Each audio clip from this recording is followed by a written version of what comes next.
Buenas noches a todos, a todos. Muy buenas tardes. Buenas tardes a todos, queridos amigos. Son las 6:00. Iniciamos la grabación. Les voy a pedir el favor que cierren sus micrófonos. Solo voy a dejarlo abierto Marcelita, que nos va a ofrecer la oración. Muy bien.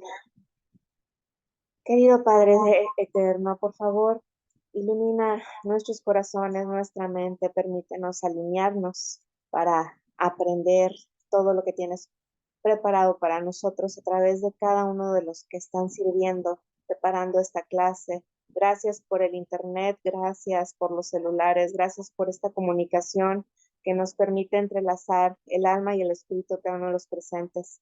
Permite que todas las personas que vean esta grabación puedan tener esa bendición de todas las entidades necesarias para abrir su entendimiento, su corazón y las revelaciones para que haya cambios y progresos en su alma y acciones en este plano. Gracias en el nombre de Jesús de Nazaret. Amén. Amén. Mil gracias, mi querida Marcelita. Ok, el día de hoy tenemos un documento interesante, el documento 53, la rebelión de Lucifer. Entonces vamos a iniciar.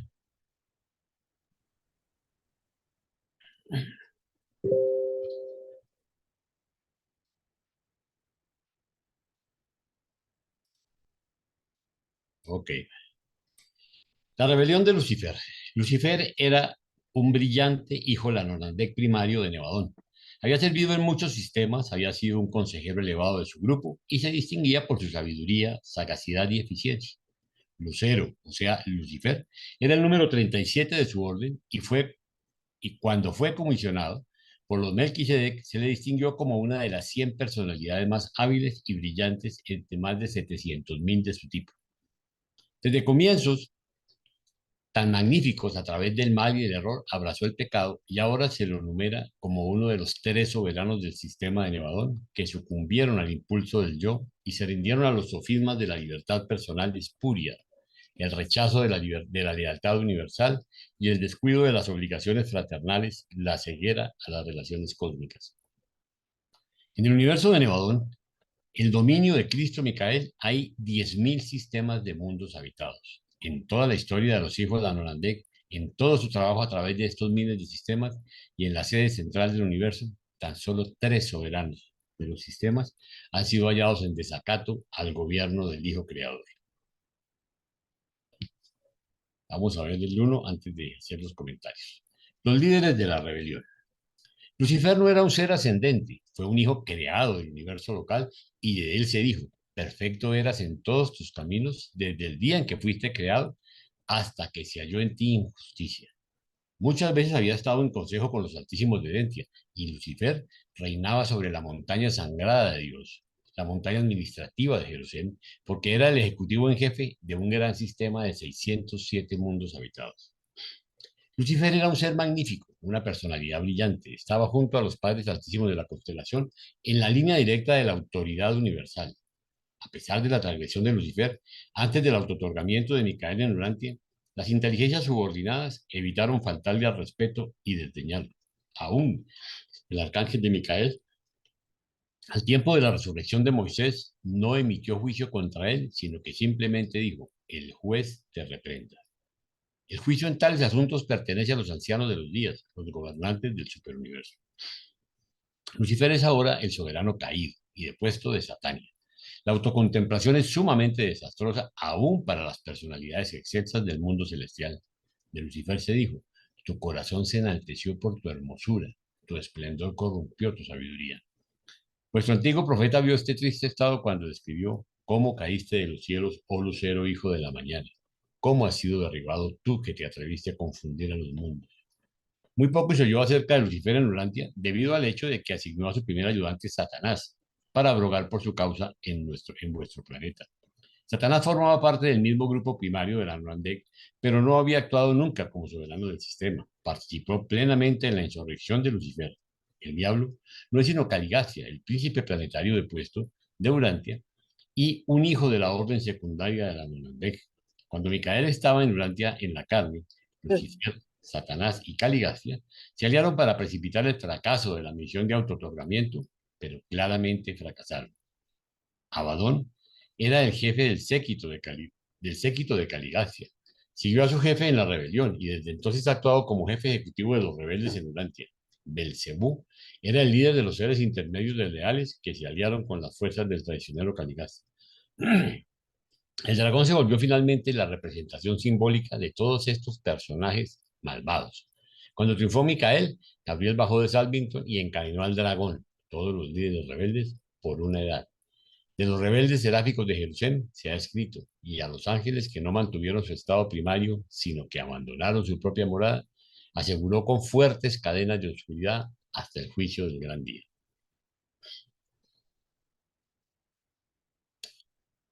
Inquietudes, comentarios. Pepe. Ok, gracias Jaime. Bien, este documento 53 y el 54 que siguen explican por qué existe la maldad en este mundo. Manobande Melquisedec, que es el revelador de este documento, comienza diciéndonos que Lucifer no era un ángel.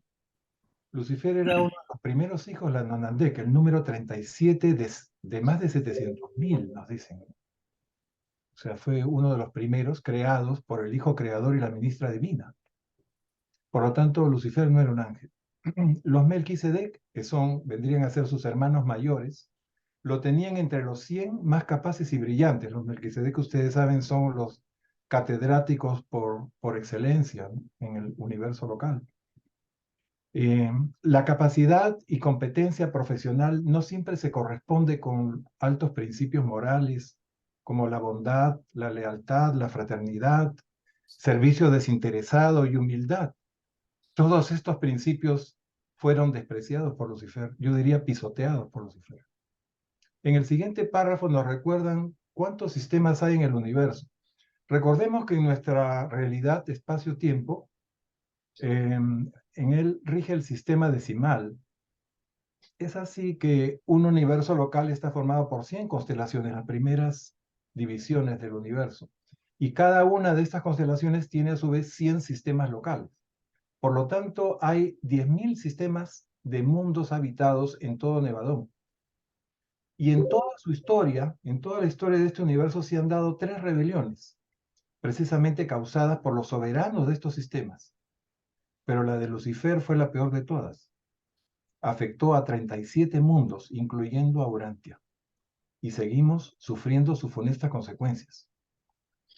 En la primera sección, el revelador comienza diciendo que Lucifer era el soberano de 607 mundos. ¿Recuerdan ustedes cuando vimos el documento 49 que Satania está formado por 619 mundos? Yo asumo que habían 607 mundos cuando Lucifer asumió el cargo de soberano del sistema. Por lo tanto, habrían aparecido humanidades en 12 planetas más al momento de empezar la rebelión, unos 500.000 años después de que él había asumido su cargo, ¿no? Bien, entonces se refiere a los mundos poblados que habían al momento de asumir el cargo. El cargo de soberano del sistema viene a ser el tercer nivel de responsabilidad administrativa en el reino. El más alto, como ustedes saben, le correspondería a Gabriel. Gabriel de Salvington, el hijo mayor de Micael y la ministra, el vicerregente de Miguel, es el jefe ejecutivo del universo y de las huestes seráficas, es la primera autoridad después de Miguel y la ministra. Luego vienen los padres altísimos, o sea, los soberanos, los regentes de las constelaciones. La primera división del universo, como hemos visto, son las 100 constelaciones, que son hijos Borondadek. Y después vendrían los Lanonandek primarios como soberanos de los sistemas. Ahí estaba Lucifer. Bien. Después del soberano del sistema están los príncipes planetarios que también son la non-andex, pero secundarios, y son el nivel ejecutivo más bajo, pero no menos importante y crucial para la evolución normal de los mundos, como nos ha tocado experimentar en este planeta. Es interesante destacar también, al final del párrafo, nos dicen que los subalternos de Lucifer, sabiendo que obraba mal, seguían cumpliendo sus órdenes, seguían respetándolo. ¿Y por qué esto? Digo yo, supongo que ellos esperaban un pronunciamiento de sus superiores, de los superiores de Lucifer, pienso yo. Otro enunciado interesante es cuando hablan del arcángel de Micael. No es el arcángel Micael o el arcángel Miguel, ¿no? Ningún arcángel se llama Miguel, pero este error está repetido muchas veces en la Biblia, ¿no? Se habla del arcángel Miguel. Les recuerdo que los arcángeles son ángeles muy poderosos. Son considerados ángeles, bueno, se llaman arcángeles, pero no son creados por la ministra divina, como los demás huestes seráficas y demás ángeles. Los arcángeles son creados por el Padre del universo, por el Hijo Creador y la ministra divina. O sea, son otra categoría de ángeles, ¿no? Hay unos 9 documentos en el libro Durante redactados por arcángeles, más de 9 me parece. Hemos visto el 33, el 35, el 41, el 44, el 46 y el 48. ¿No? Pero también vamos a ver que en el 77, el 78, el 79, el 80 y el 81 son redactados por arcángeles. Y si recordamos lo estudiado en el documento 37, sección 3, párrafo 6, hay un arcángel que ordena la resurrección de las almas dormidas al final de una dispensación. Y el documento 45, 4.1, podemos leer: el trono es el centro de este grupo, es el asiento, el trono del centro de ese grupo de los 24 consejeros de Urantia, hay un arcángel justamente, ¿no? Que preside. Esto creo que está en el Apocalipsis de Juan. Y dice, el trono del llamado a la resurrección, de la misericordia y justicia para toda Satán. Bien, en este párrafo nos cuentan que al momento de la resurrección de Moisés, o sea, me da a entender de que Moisés era un durmiente, era un sobreviviente dormido, ¿no? Y el arcángel dice que el juez te reprenda.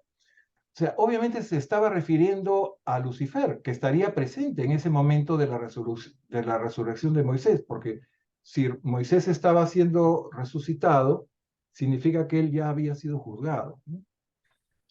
Entonces eso de que el juez te reprenda. ¿Y quiénes son los jueces? Los ancianos de los días, ¿no? Bien.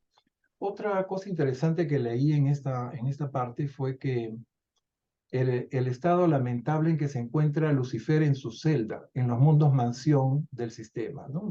En Jerusalén. Es obvio que quien más alto llega, quien más altas posiciones se escala, más fuerte cae, ¿no? Cuando comete un error tan grave como el de Lucifer. Y a continuación se precisa que más se conoce a Satanás que a Lucifer en nuestro planeta, en Urantia, ya que él era el que venía en representación del soberano, ¿no? Y que el diablo es Caligastia. O sea, Satanás, el diablo, Lucifer, que consideramos la misma cosa, e inclusive en la Biblia y la religión lo considera así, son personas completamente distintas, de otro rango, de otra naturaleza, etcétera, etcétera, ¿no? Y también nos hablan de Belcebú, que sería el jefe de los intermedios, ¿no? Después nos hablan de un tal Abadón. Abadón, no confundir con Amadón. ¿Okay? Amadón Iván, ¿recuerdan? Bueno, todavía no hemos llegado a ese documento, pero este Abadón es actualmente el jefe ejecutivo de todos los demonios en nuestro planeta. El revelador ha considerado necesario que lo conozcamos por su nombre. Y nosotros consideramos necesario no confundirlo con Amadón, que era todo lo contrario, fue muy bueno. Bien. ¿Qué más se puede decir de este documento? Que nos dicen que todos los líderes rebeldes fueron encadenados por Gabriel. Es decir, todos los de Satania, sobre todo los serafines rebeldes junto con Lucifer y Satanás, y seguramente otros líderes que estarían reservados en seguras cadenas de oscuridad hasta el juicio del gran día, nos ponen así. Pero sabemos que Caligastia, Daligastia, Belcebú y otros están libres acá en Urantia. Ellos no han sido encadenados con gruesas cadenas de oscuridad, ¿no? Todavía. Y eso tiene una razón de ser que lo vamos a ver más adelante. Gracias. Gracias, Pepe. Creo que me toca a mí, ¿no? Sí, señor. Carlitos, por favor, me compartes el libro. Ok. Pasamos a la sección 2, las causas de la rebelión. Que no puede leer porque el libro se despertó, disculpen. Ok. Lucifer y su primer asistente Satanás habían reinado en Jerusalén por más de 500.000 años, cuando en su corazón comenzaron a alinearse contra el Padre Universal y su hijo Micael, por entonces vicerregente. No existen en el sistema de Satania condiciones peculiares o especiales que sugiriesen o favoreciesen la rebelión.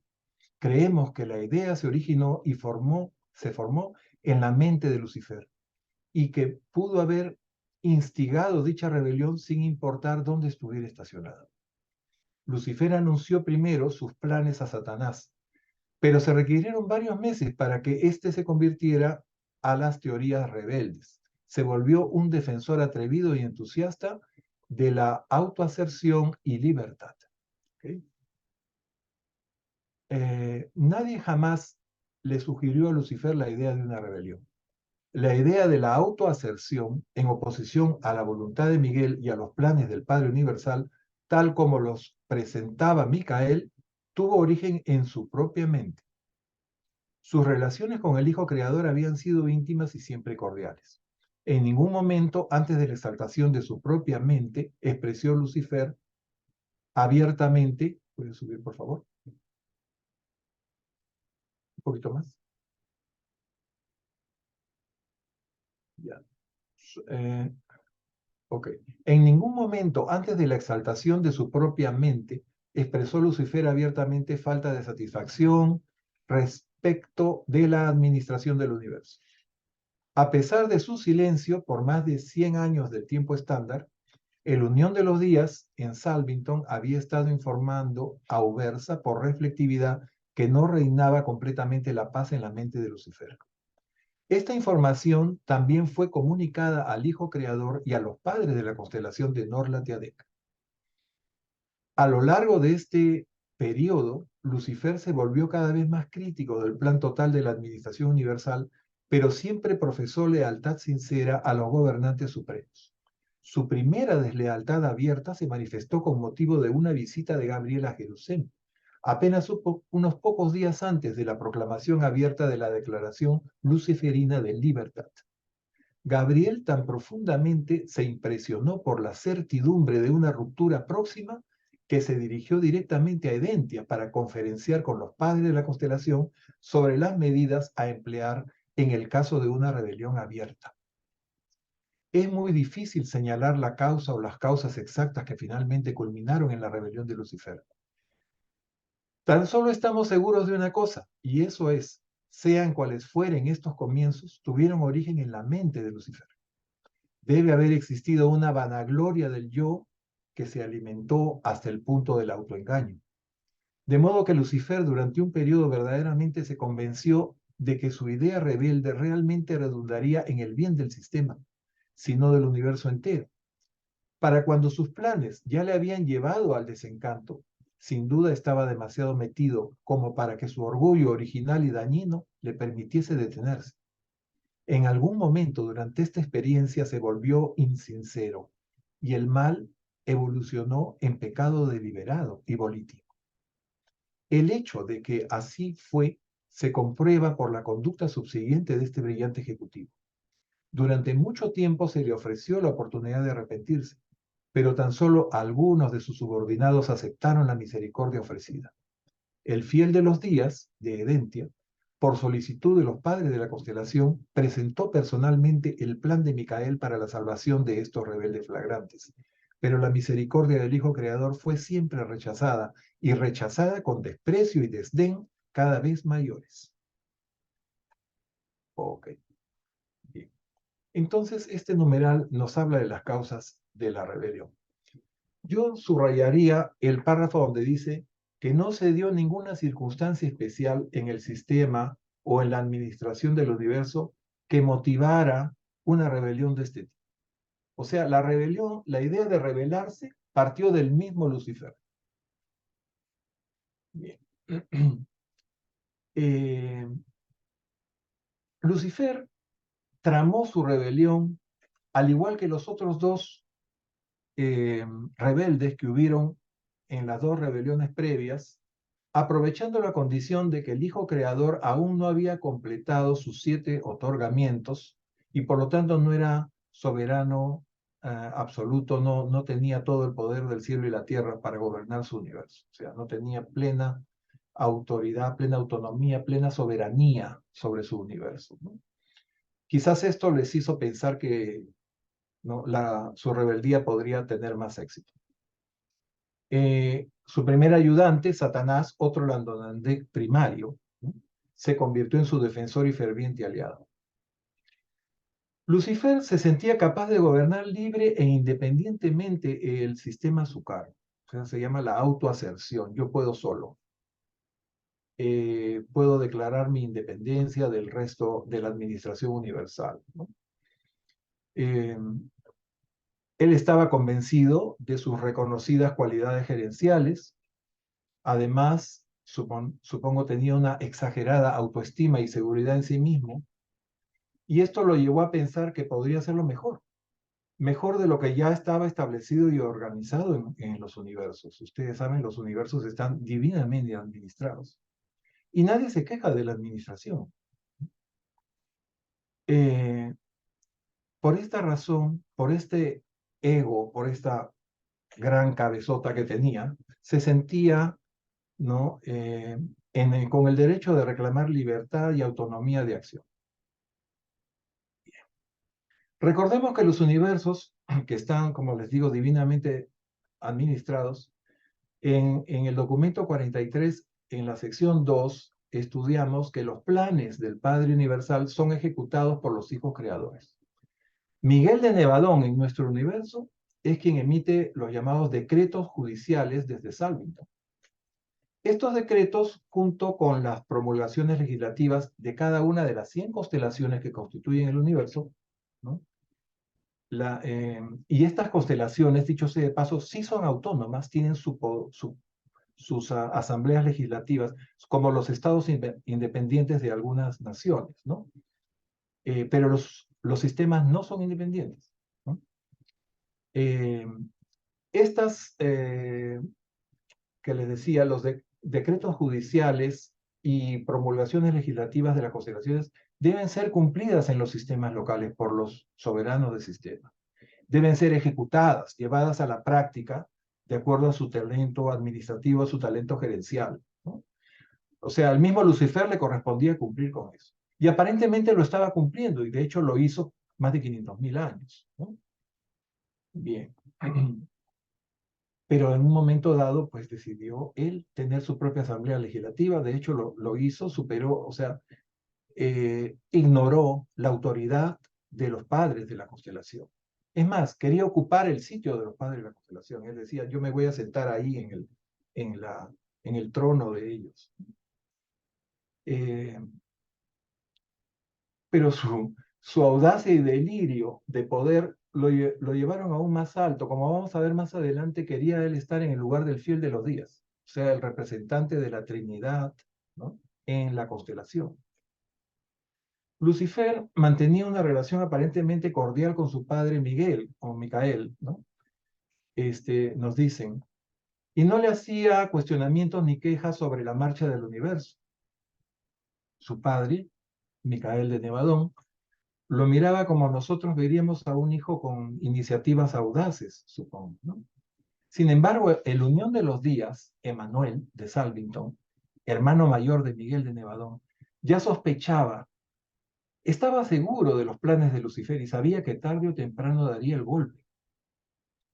Y esto lo informó a Ubersa. Y de ahí fueron advertidos Miguel y los padres de la constelación de Norlatiadeca, a la cual pertenecemos. El segundo en darse perfecta cuenta de los planes de Lucifer fue Gabriel, la brillante estrella matutina, el hermano mayor de Lucifer, quien fue directamente a Edentia para coordinar con los padres de la constelación las medidas a adoptar en caso de rebelión abierta de Lucifer. ¿Cómo comenzó Lucifer su rebelión? Haciendo críticas, ¿no? Probablemente sugerencias bien intencionadas, ¿no? Pero motivados por su exaltado ego. ¿No les resulta familiar este tipo de actitudes? ¿No se han topado alguna vez con algún ejecutivo que se cree muy eficiente, que replantea las cosas según su experiencia o su punto de vista y propone cambios drásticos que ahorrarían tiempo o que ahorrarían dinero a la empresa? Ese modelo se da muchas veces acá. Probablemente coordinó con los príncipes planetarios más amigos, más afines a él, entre los cuales estaba Caligastia. Era su amigo, su cuate, su pata, como decimos en Perú, ¿no? Y con eso se sintió más seguro de tener éxito en su empresa. Bien. Finalmente dio el golpe, sin medir las consecuencias de su rebeldía. Cuando Lucifer se dio cuenta de su error, nos dicen, había llegado demasiado lejos. El gran daño generado le había ocasionado una deuda muy alta. Si él aceptaba humildemente su derrota, aceptaba el perdón de Miguel y la misericordia, eso significaba un largo programa de rehabilitación. Y nunca podría volver a ser soberano del sistema. Esa es otra cosa. Nunca volvería a ocupar el cargo que había ocupado y había cometido el pecado de rebeldía. Entonces, no quiso aceptar su error, no quiso reconocer por su orgullo enfermizo y optó por mantenerse tercamente en su posición de tratar de sabotear los planes divinos hasta donde le fuera posible, contra Miguel y su universo. Desde ese momento, Lucifer cayó en la iniquidad. Nunca aceptó la misericordia de Miguel. Lucifer y Satanás rechazaron múltiples veces con cada vez mayor desprecio y desdén. Solo algunos de sus subordinados se arrepintieron y aceptaron el perdón y pudieron ser rehabilitados. Gracias. Gracias, Pepe. Entonces continúa Luisito y Amisala.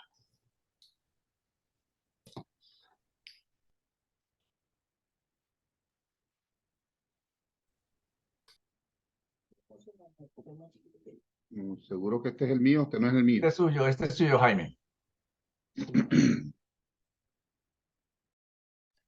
Qué pena, sigo yo.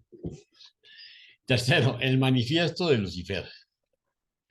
Cualesquiera hayan sido los orígenes primeros de la desazón en los corazones de Lucifer y Satanás, la explosión final tomó la forma de la Declaración Luciferina de Libertad. La causa de los rebeldes se expresó bajo 3 encabezamientos. Primero, la realidad del Padre Universal. Lucifer alegaba que el Padre Universal en realidad no existía, que la gravedad física y la energía espacial eran inherentes al universo y que el Padre era un mito inventado por los hijos paradisíacos con el objeto de retener el gobierno de los universos en el nombre del Padre. Negó que la personalidad fuera un don del Padre Universal. Aún sugirió que los finalistas estaban en confabulación con los hijos paradisíacos para imponer el fraude sobre toda la creación, puesto que nunca volvían trayendo una idea muy clara de la personalidad auténtica del Padre, tal como se la discierne en el paraíso. Confundió reverencia por ignorancia. La acusación era enorme, terrible y blasfema. Fue este ataque velado contra los finalistas el que sin duda influyó sobre los ciudadanos ascendentes por entonces en Jerusalén para que estos permanecieran firmes y se mantuvieran constantes en su resistencia a todas las propuestas rebeldes. Segundo, el gobierno universal del Hijo Creador, Micael. Lucifer sostenía que los sistemas locales debían ser autónomos. Protestó contra el derecho de Micael, el Hijo Creador, a la soberanía de Nebaón en nombre de un hipotético Padre paradisíaco y la exigencia de que todas las personalidades reconocieran su lealtad a ese Padre invisible. Afirmó que el entero plan de adoración era un esquema sagaz para agradar a los hijos paradisíacos. Estaba dispuesto a reconocer a Micael como su Padre Creador, pero no como su Dios y gobernante legítimo. Atacó con gran amargura el derecho de los ancianos de los días, potentados extranjeros, de interferir en los asuntos de los sistemas y universos locales. Denunció a estos gobernantes como tiranos y usurpadores. Exhortó a los seguidores a que creyeran que ninguno de estos gobernantes podía hacer nada para interferir en la operación de la autonomía completa si los hombres y los ángeles tenían el valor de afirmarse a sí mismos y reclamar atrevidamente sus derechos. Sostenía que se podía impedir a los ejecutores de los ancianos de los días actuar en los sistemas locales si los seres nativos se atrevían a afirmar su propia independencia. Mantenían que la inmortalidad era inherente en las personalidades del sistema, que la resurrección era natural y automática, y que todos los seres vivirían eternamente, salvo cuando se lo impidiesen acciones arbitrarias e injustas de los ejecutantes de los ancianos de los días. Tercero, el ataque contra el Plan Universal de Capacitación de los Mortales Ascendentes. Lucifer sostenía que se gastaba demasiado tiempo y energía en el esquema de capacitar en forma tan completa a los mortales ascendentes sobre los principios de la administración del universo, principios que según él eran poco éticos pero irracionales. Protestó contra el programa que duraba una entera edad de preparación de los mortales del espacio para un destino desconocido y señaló la presencia del cuerpo de los finalistas en Jerusalén como prueba de que estos mortales habían pasado edades preparándose para un destino de pura ficción. Burlonamente, señaló que los finalistas habían encontrado un destino no más glorioso que el de volver a las humildes esferas similares a las de su propio origen. Sugirió que demasiada disciplina y capacitación prolongada les habían corrompido y que en realidad eran traidores de sus semejantes mortales, puesto que ahora cooperaban con un esquema de esclavización de la creación entera a las ficciones de un mítico destino eterno para los mortales ascendentes. Advocó que los ascendenteros deberían disfrutar de la libertad de autodeterminación individual. Desafió y condenó el entero plan de ascensión mortal, tal como estaba patrocinado por los hijos de Dios paradisíacos y apoyados por el Espíritu Infinito. Y fue con una declaración de libertad de este tipo que Lucifer lanzó su orgía de oscuridad y muerte. A ver, yo quisiera resaltar, si lo veíamos en la preparación de la clase, que si ustedes cogen la distancia que existe entre el sistema y el superuniverso, entre Ubersa, es impresionante, ¿sí? O sea, realmente nosotros en el sistema recién estamos comenzando la carrera ascendente. Entonces, por esa razón, hablar de unos gobernantes que estaban usurpando y que eran casi que inexistentes, inventados por los hijos creadores, pues era algo tan, la distancia tan supremamente grande que casi que no le cabía a la gente en sus mentes. Y por supuesto, de ahí al paraíso, pues con esa carrera gigantesca que inicia cuando nosotros salimos hacia el paraíso, pues digamos que se creó un ambiente propicio para sembrar la duda, ¿no? Y más con esa forma como inventó y como argumentó las diferentes etapas. Y era, pues, básicamente lo que decía Pepe, la autoascensión, ¿no? Era la autoimportancia que se dio que nosotros no necesitamos a nadie, ¿sí? Nosotros somos capaces de gobernarnos solos. Pero fíjense ustedes cómo se agarró de algo que era muy importante, que fue el albedrío del hombre, a decir, si nos ponemos de acuerdo y no nos dejamos gobernar, no nos puede gobernar. ¿Sí? Y realmente fue lo que le dio tanta fuerza a la rebelión. Entonces, ahora sí, escucho sus comentarios.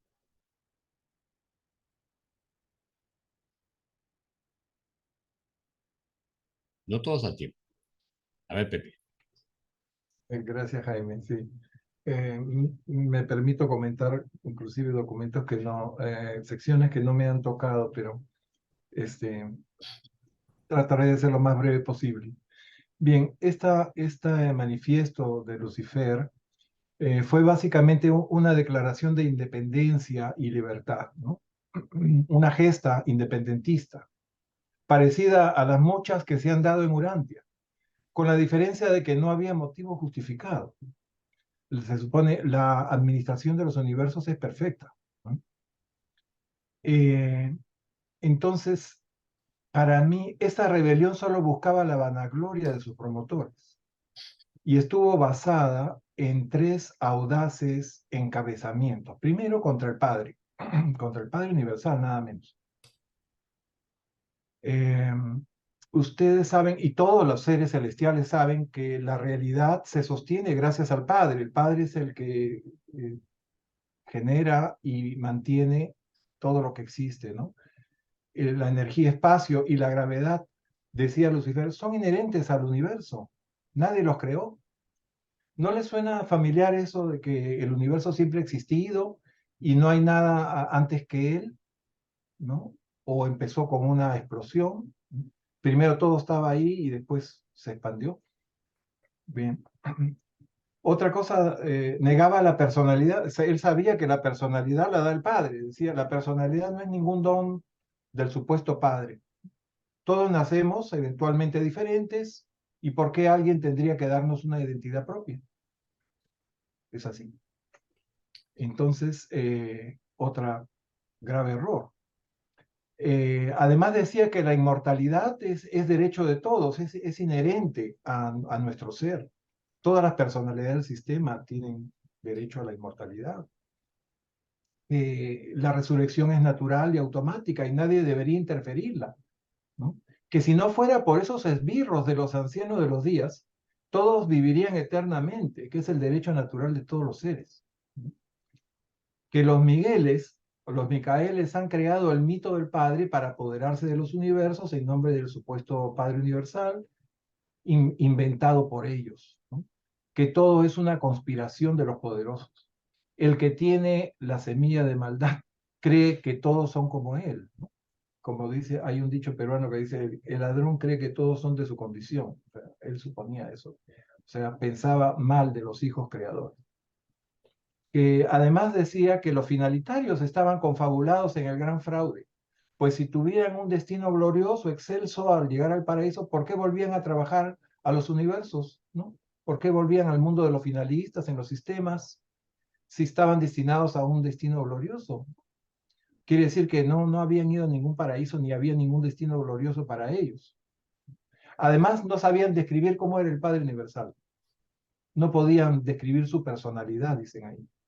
Bueno, ¿se imaginan ustedes cómo describir la personalidad del Padre Universal?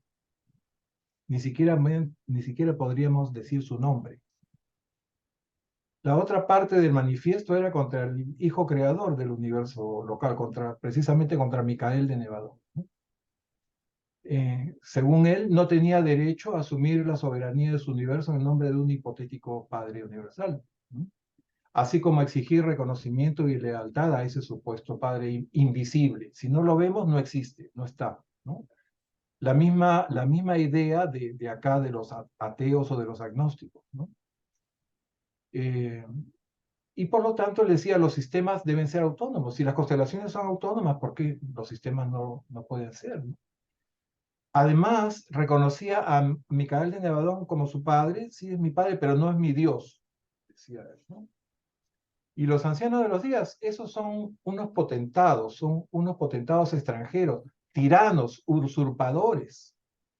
O sea, era bien, ¿cómo se dice? Cizañoso, ¿no? No tienen poder para interferir en un gobierno autónomo de hombres y ángeles unidos. Eso parece una arenga, ¿no? Decir, unidos no nos vencerán estos tiranos. Entonces, que dice hombres y ángeles que saben defender sus derechos.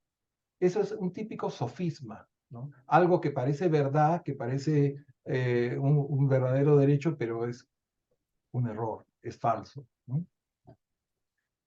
¿Qué más? El tercer punto del manifiesto es contra el plan universal de ascensión nos negaba ese plan de llegar al paraíso. Decía que en realidad no valía la pena esa formación para ser administrador de un sistema, ¿no?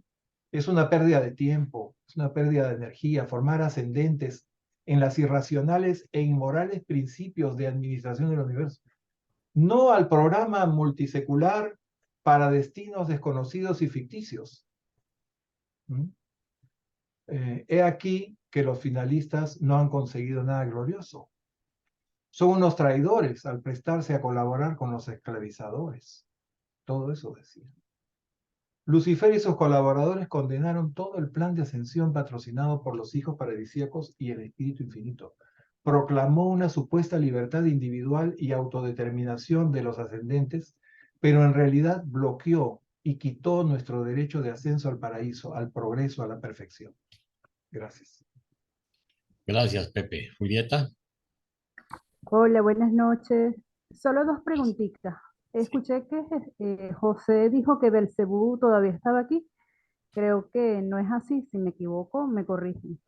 Y otra cosa, no sé si Lucifer no veía salir a las personalidades, a los seres del universo local. No se daba cuenta, no salían de aquí hasta dónde llegaba Lucifer, hasta dónde podía ver la carrera de estos, de los ascendentes.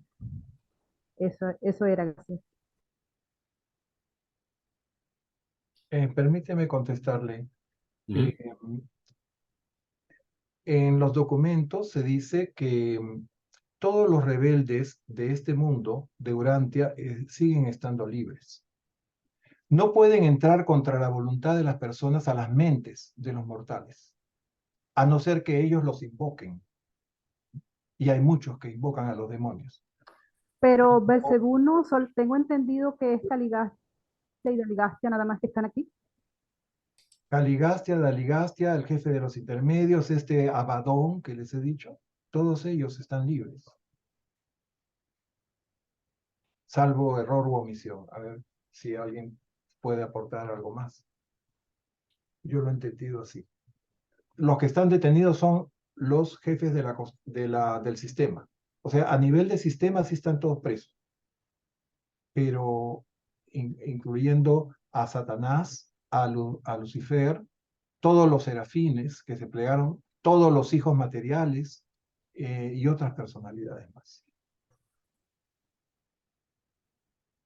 Pero no en los planetas. En los 37 mundos que se plegaron a la rebelión están sus príncipes planetarios destronados, obviamente, pero ellos siguen libres y siguen actuando y siguen tratando de buscar adeptos. Ellos no están detenidos en los mundos prisión. Ok, Arturo. Muy buenas tardes, familia. Sí, José, yo tengo entendido por una cita, no recuerdo el número, pero cuando hace mención, creo que en la cuarta parte del libro de Urantia, mencionan que cuando Jesús resucitó, fueron encarcelados todos los seres intermedios, secundarios y primarios, junto con los serafines rebeldes, dejando solamente a Caligastia y Dalgastia. No recuerdo bien, pero sí recuerdo haberlo leído en esa parte y eso es lo que yo sé dentro de mi humilde opinión. Les busco la cita y se las pongo yo en WhatsApp porque realmente no, me falla luego la memoria. Lástima que no está Pablo, que es nuestro diccionario portátil de cierta manera, pero es lo que yo he leído. O sea, por lo menos lo que te puedo asegurar es que los que estuvieron aquí en Urantia, exceptando Caligastia, Daligastia, son los únicos que están libres, porque incluso Belcebú también está encarcelado. Déjame, te busco la cita y se las comparto. Gracias. Gracias, Arturo. Perdón, Javier, ¿ibas a decir algo? Bueno, Jaime, era de la lectura. Comparto lo que dice José, como muchas cosas que se ven hoy en día, igual. Y siento que es como muy humanos creer que, de lo que yo no conozco, de eso puedo juzgar. De lo que no sé, de lo que hay más allá, de eso puedo juzgar, de eso puedo sentirme que sé más de eso cuando ni siquiera sé. Ya no sabía qué pasaba más adelante y sí estaba juzgando sobre eso. Cada vez caemos en juzgar lo que no conocemos.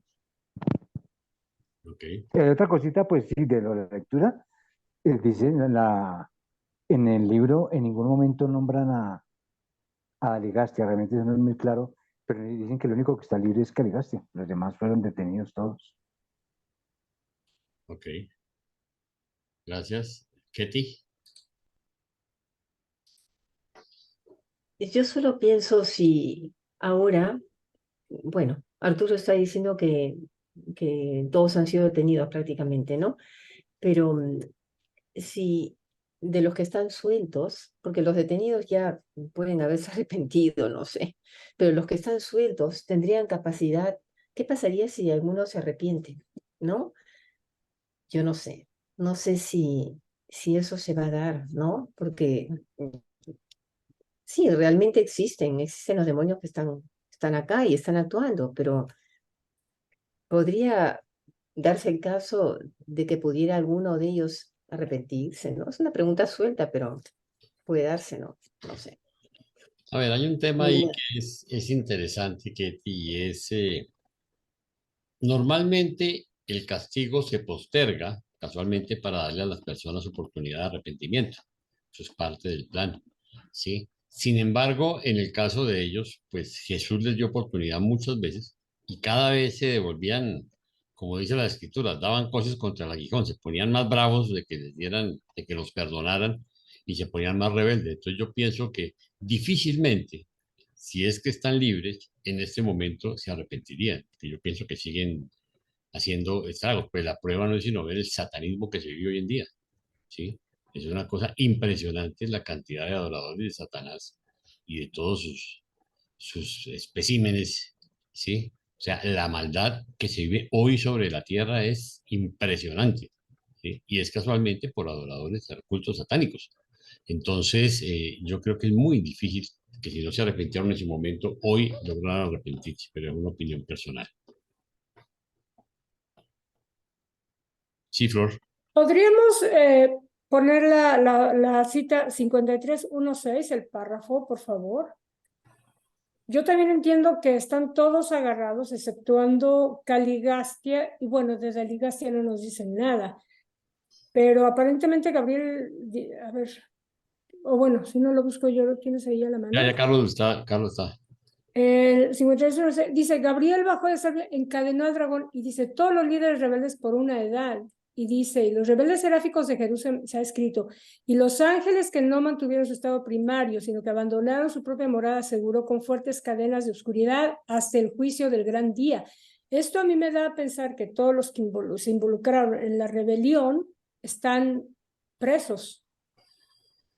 Habla de los ángeles. Y esto fue cuando triunfó Micael, o sea, al tiempo que ya se fue.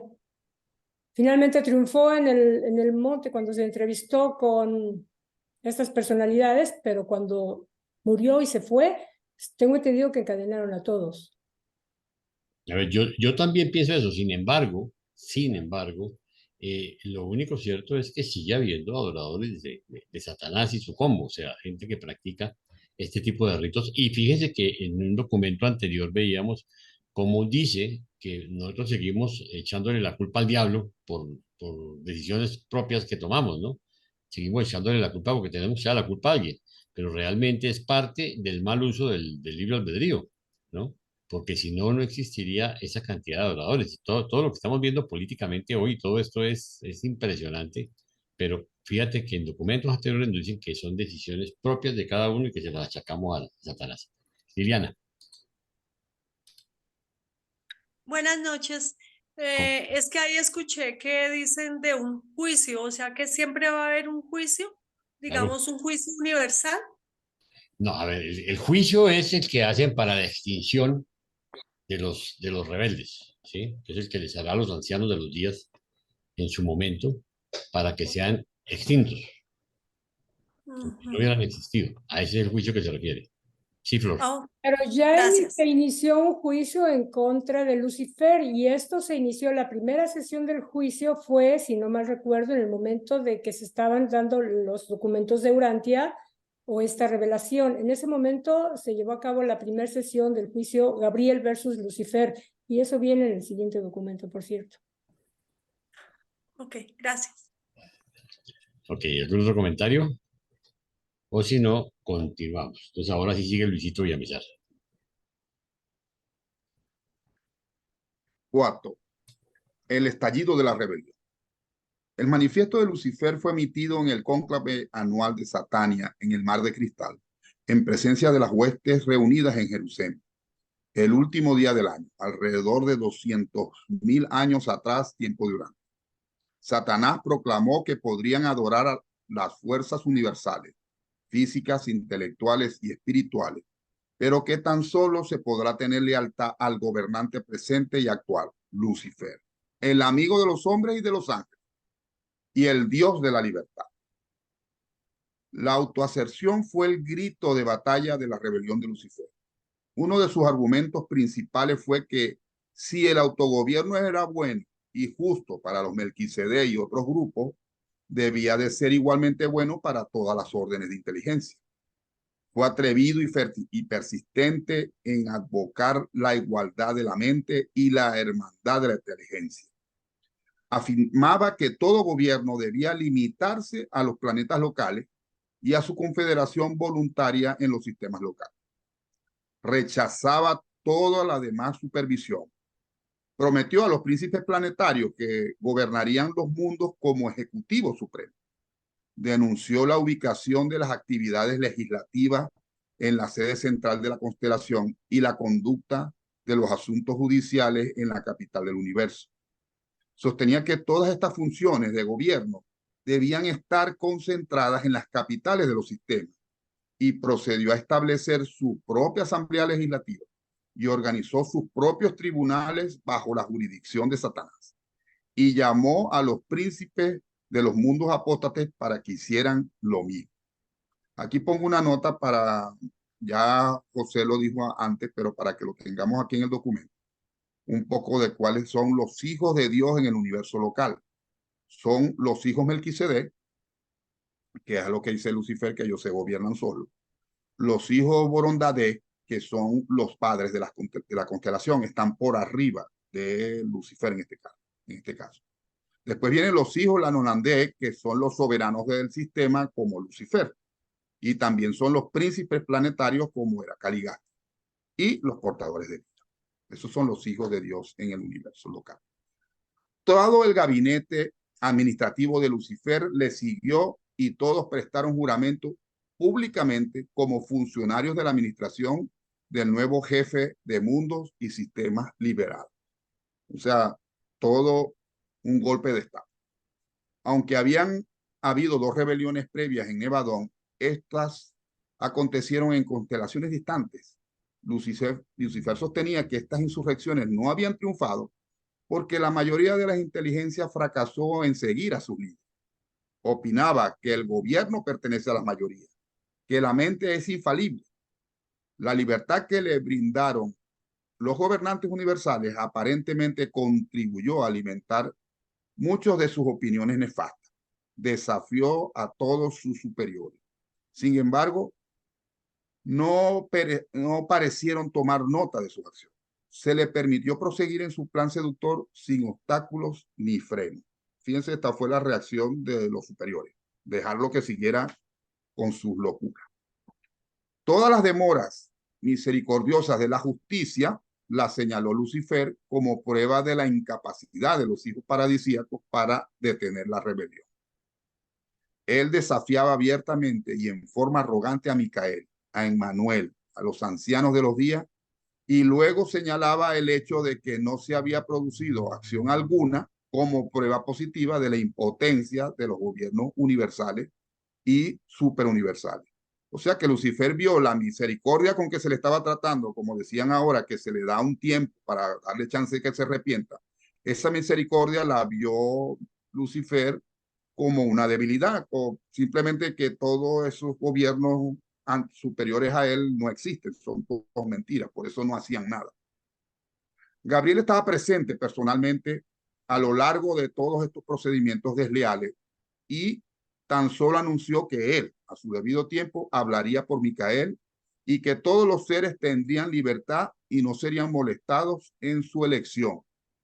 Que el gobierno de los hijos, en nombre del Padre, tan solo deseaba lealtad y devoción voluntaria, sincera y a prueba de sofisma. Se le permitió a Lucifer establecer completamente y organizar totalmente su gobierno rebelde, antes de que Gabriel hiciera esfuerzo alguno por disputar su derecho a la secesión ni por contrarrestar la propaganda rebelde. Pero los padres de la constelación, que son hijos Borondadé, inmediatamente confinaron la acción de estas personalidades desleales al sistema de Satán. Es lo que los pusieron en cuarentena. Sin embargo, esta demora fue un periodo de gran prueba y comprueba para los seres leales de toda Satán. Durante varios años todo fue caótico y hubo gran confusión en los mundos de estancia. Aquí agrego otra notica para ubicarnos un poco también. La rebelión ocurre en el sistema número 24, que Satania es nuestra constelación, nuestro sistema, perdón, de la constelación número 70, Norlateade, de nuestro universo local de Nevada. Se rebela contra la jerarquía y argumenta que si otros pueden autogobernarse, ¿por qué él y los demás no pueden? Lo que decía Lucifer. Desconoce a Micael, soberano del universo, a los ancianos de los días, que son los gobernantes del superuniverso y los que lo pueden juzgar, y desconoce al representante de la Trinidad. Ellos lo único que hacen en ese momento es cortar las comunicaciones planetarias y dejar que la rebelión siga su curso, respetando el libre albedrío de todos los seres. Fíjense que simplemente le dejan que usted quiere unir a la rebelión, eres libre, pues. No vamos a imponer nuestro punto de vista. Si te parece bien seguir a Lucifer, adelante. De los 10.000 sistemas de nuestro universo local, solo se han revelado 3 soberanos. De 619 planetas habitados del sistema de Satania, 37 de ellos se unieron a la rebelión, incluyendo a Urano. Y entonces quise agregar esta tablita para que nos dé un poquito la perspectiva de la rebelión, porque a nosotros vimos esto de rebelión y nos da miedo. De hecho, yo en todo el tiempo que estuve en la iglesia y que creía, a nosotros se nos pone, bueno, para empezar creemos que Lucifer, Satanás, el diablo, Belzebul y todos son la misma persona con distintos nombres. Ya estamos viendo que son seres distintos. Al dragón, pues como lo llaman aquí, representa a todos estos seres. Y pensamos que es una fuerza opositora al Dios. O sea, están en una lucha de Dios por el bien contra estos seres en el mal, pero que no sabemos quién va a ganar. O sea, es una lucha feroz de igual a igual, tienen el mismo poder. Vamos a ver que totalmente. Entonces yo quise hacer una comparación, por ejemplo, de nuestro mundo y del sistema y la constelación del universo, como si fuera en una ciudad de un país. Pues. Entonces Urantia, vamos a suponer que es una ciudad. ¿Okay? Yo puse referencia a Estados Unidos porque es donde yo vivo. Una ciudad, y la ciudad la gobierna un alcalde. O sea, Caligastia es un alcalde de una ciudad. Más grande, más pequeña, quién sabe. Esa ciudad está dentro de un estado. Ese estado vendría a ser nuestro sistema local. Ese estado lo gobierna un gobernador. Lucifer era un gobernador de uno de los estados del país. Estados Unidos tiene 50 países, 50 estados, disculpe. Cada país tendrá diferentes tipos de estados. Pero Lucifer era simplemente el gobernador de un estado. Y Caligastia un alcalde de una de las ciudades de ese estado. Por arriba del estado está el país, o sea, este estado pertenece a un país que lo gobierna un presidente, un primer ministro, como lo quieran llamar. Esa sería la constelación nuestra. Nuestra constelación sería el país. Y el país pertenece a un continente que vendría siendo nuestro sistema local. Si nuestro continente americano tuviera un gobierno único, como han intentado hacer en Europa, han querido hacer un solo mercado, lo gobernarían por decir un superpresidente. ¿Ok? Esa es una tablita para que tenga. O sea que realmente la rebelión, si fueran Estados Unidos, un estado de Estados Unidos, de los 50, un estado se rebeló, y de ese estado, algunas ciudades se unieron a la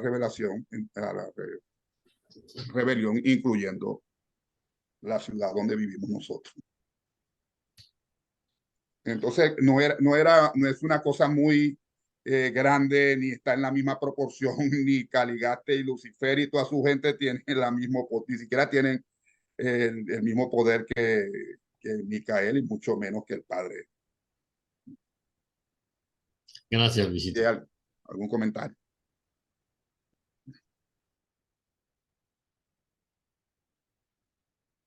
Claudio.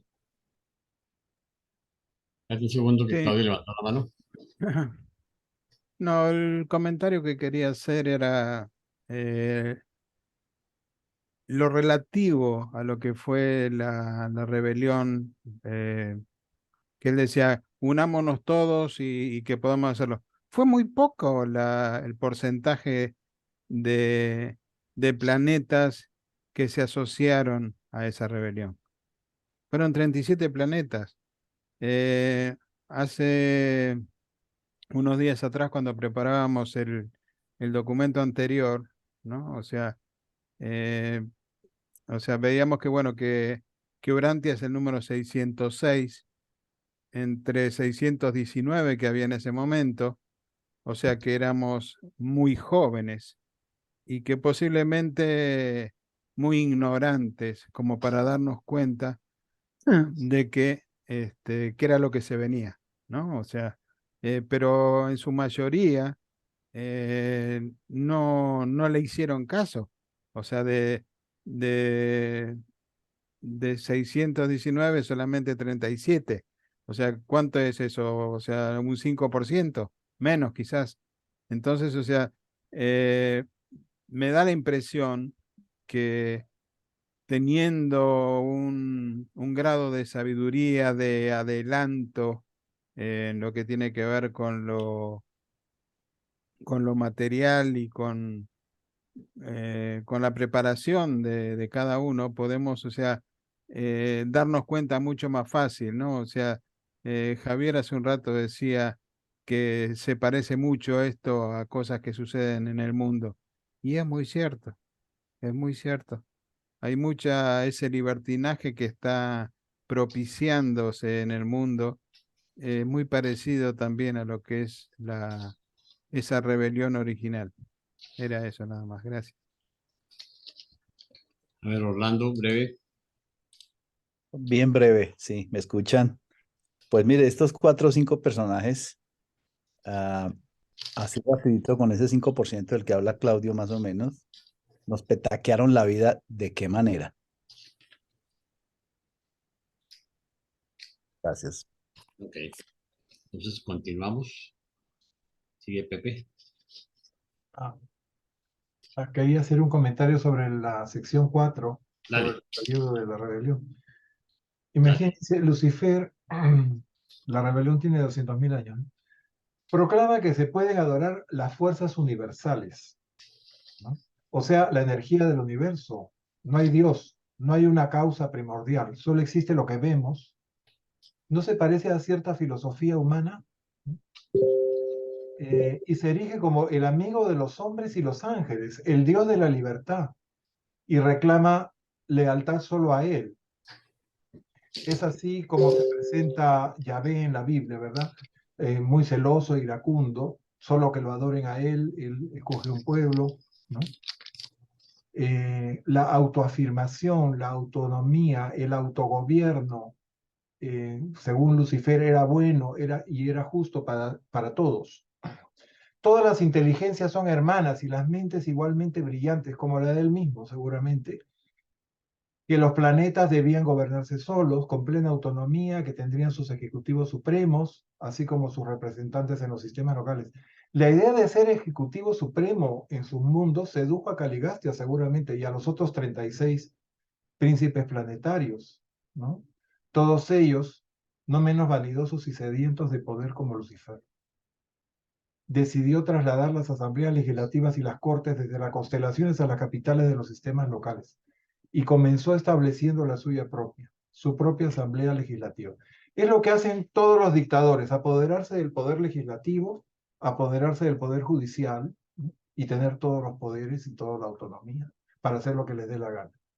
Luego se proclaman los paladines de la liberación de los pueblos oprimidos, es decir, los mundos oprimidos en donde gobiernan las mayorías, o sea, una especie de república, una democracia como en la época de Julio César, o posteriormente los movimientos independentistas que ha habido en muchos países, incluyendo Canadá, ¿no?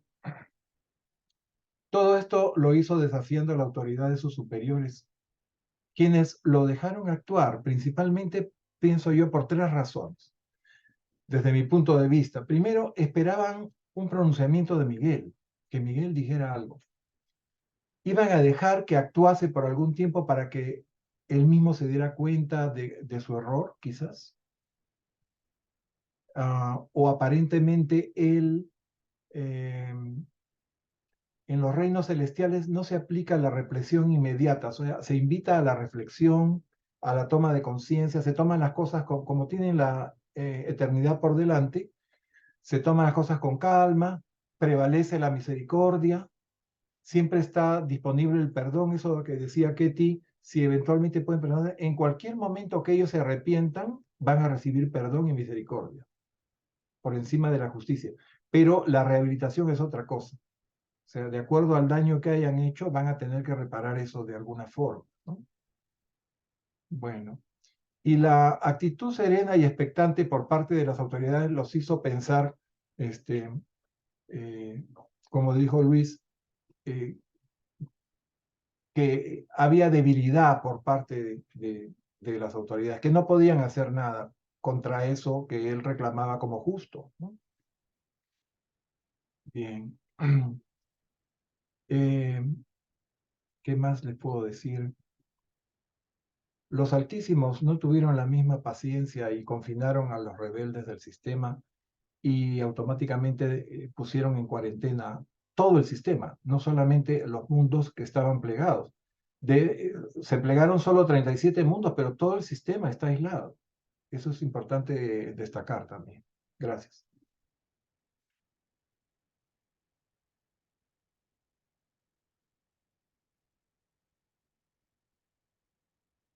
Ok. Ketita, ¿puedes leer? Sí, por supuesto. Bien, 5. La naturaleza del conflicto. Cuando estalló la rebelión de Satania, Miguel se aconsejó con su hermano paradisíaco Emmanuel. Después de esta conferencia pletórica, Micael anunció que seguiría la misma política que había caracterizado su trato en levantamientos similares en el pasado, o sea, una actitud de no interferencia. En el momento de esta rebelión, en las dos que la precedieron, no existía una autoridad soberana absoluta y personal en el universo de Nevadón. Micael gobernaba por derecho divino como vicegerente del Padre Universal, pero aún no por su propio derecho personal. Perdón. No había completado su carrera de auto-otorgamiento. Aún no se le había otorgado de todo el poder en el cielo y en la tierra. Desde el momento en que estalló la rebelión hasta el día de su coronación como soberano gobernante de Nevadón, Micael no interfirió jamás con las fuerzas rebeldes de Lucifer. Se le permitió a éstas seguir un curso libre por casi 200.000 años del tiempo urantiano. Cristo Micael tiene ahora amplio poder y autoridad para tratar pronta y aún sumariamente tales estallidos de deslealtad. Pero no creemos que esta autoridad soberana le conduzca a actuar en forma diferente si se produce otro levantamiento semejante. Puesto que Miguel eligió mantenerse al margen de la actividad de guerra de la rebelión de Lucifer, Gabriel convocó su séquito personal en Edentia y por consejo de los Altísimos eligió asumir el mando de las huestes leales de Satania.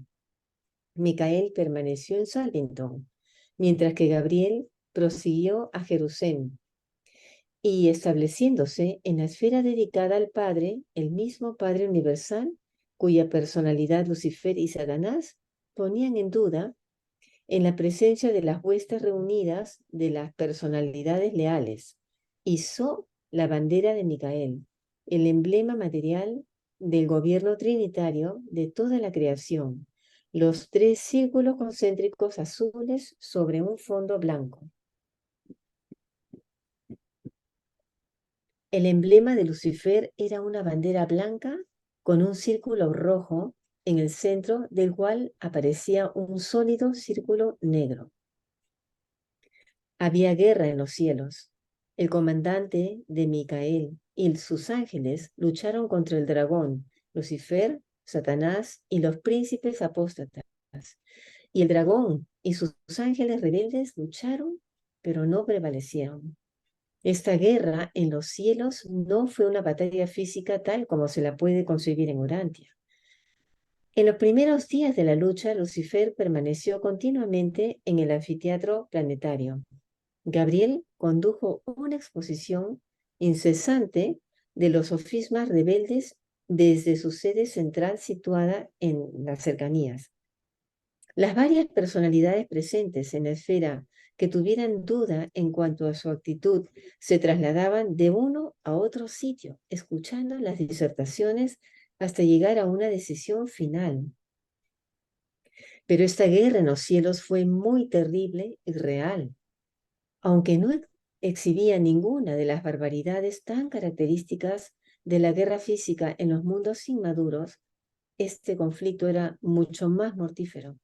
La vida material corre peligro en el combate material, pero la guerra en los cielos se peleó en términos de vida eterna. Ok, vamos a comentar algunos de estos párrafos. Bien, lo primero que hace Micael de Nevadón es consultar con su hermano mayor, Emanuel, el Unión de los Días, ¿no? ¿Qué actitud debía seguir al estallar la rebelión?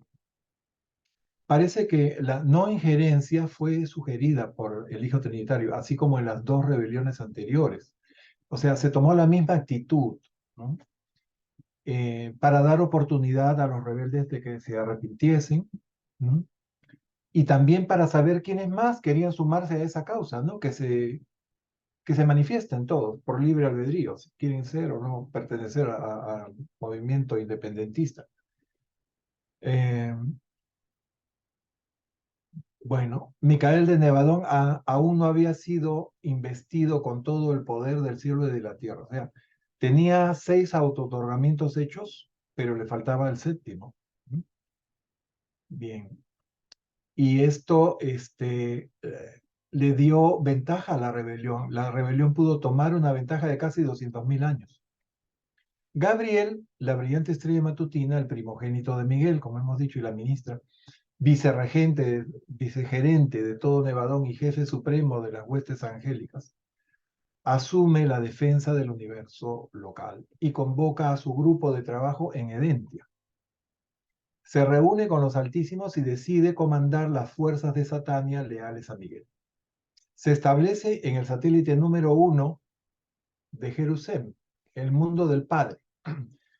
Ojo, no confundir el mundo del Padre de Jerusalén con las esferas sagradas del Padre que rodean el paraíso. ¿Okay?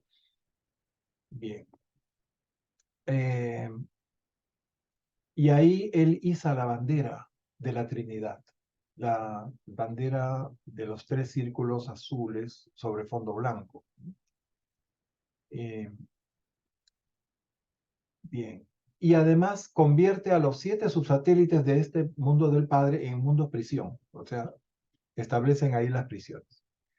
Lucifer, por su parte, había diseñado un estandarte blanco con un círculo negro en el centro y uno rojo más grande.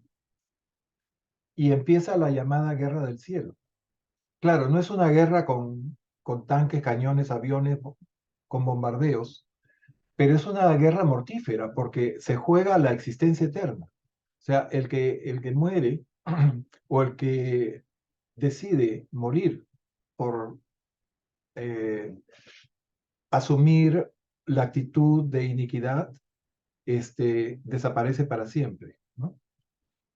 Entonces, en realidad esta guerra del cielo consistió en una lucha dialéctica, ¿no? De argumentos a favor o en contra, en medio de la cual las personalidades que estaban ahí presentes en el mundo del Padre reflexionaban con uno u otro argumento y finalmente llegaban a una decisión libre, personal, final, de acuerdo a su libre albedrío. ¿Mm?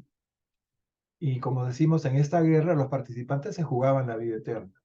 el que optaba por el pecado de la secesión se ganaba la extinción definitiva. Gracias. No sé si alguien más quiere comentar.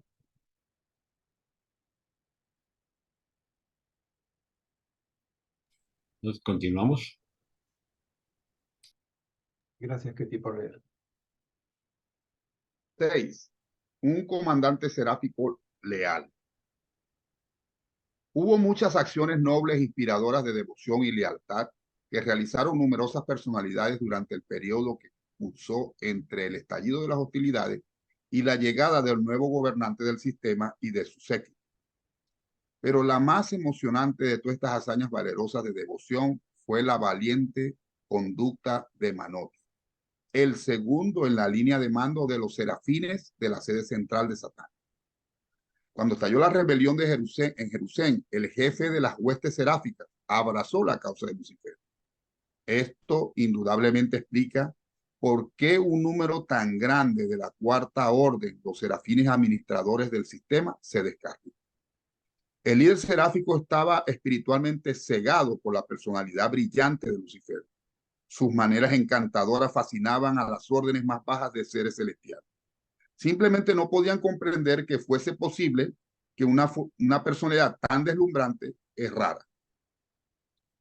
No hace mucho tiempo, al describir las experiencias asociadas con el comienzo de la rebelión de Lucifer, Manotia dijo: pero el momento más embriagante fue la emocionante aventura relacionada con la rebelión de Lucifer, cuando, en mi calidad de segundo comandante seráfico, me negué a participar en el proyecto de agravio a Micael.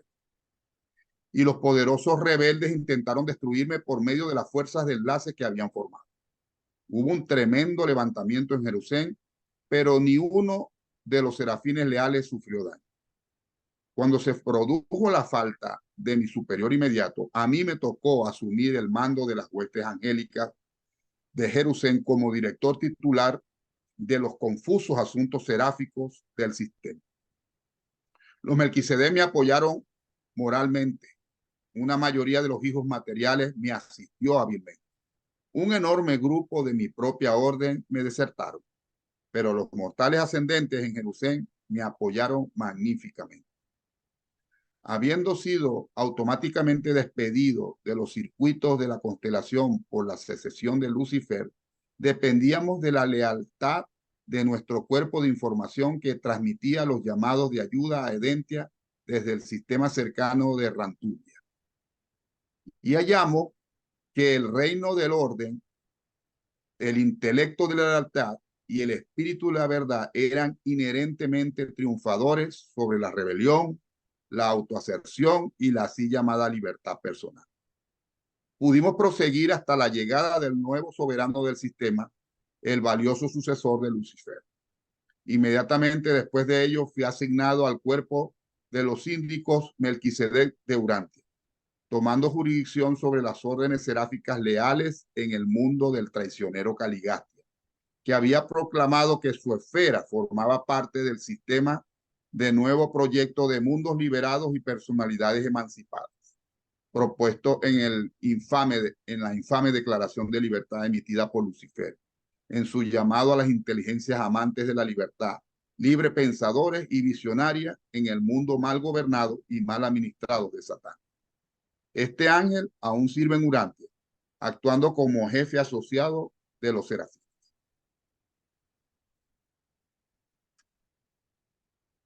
¿Un comentario?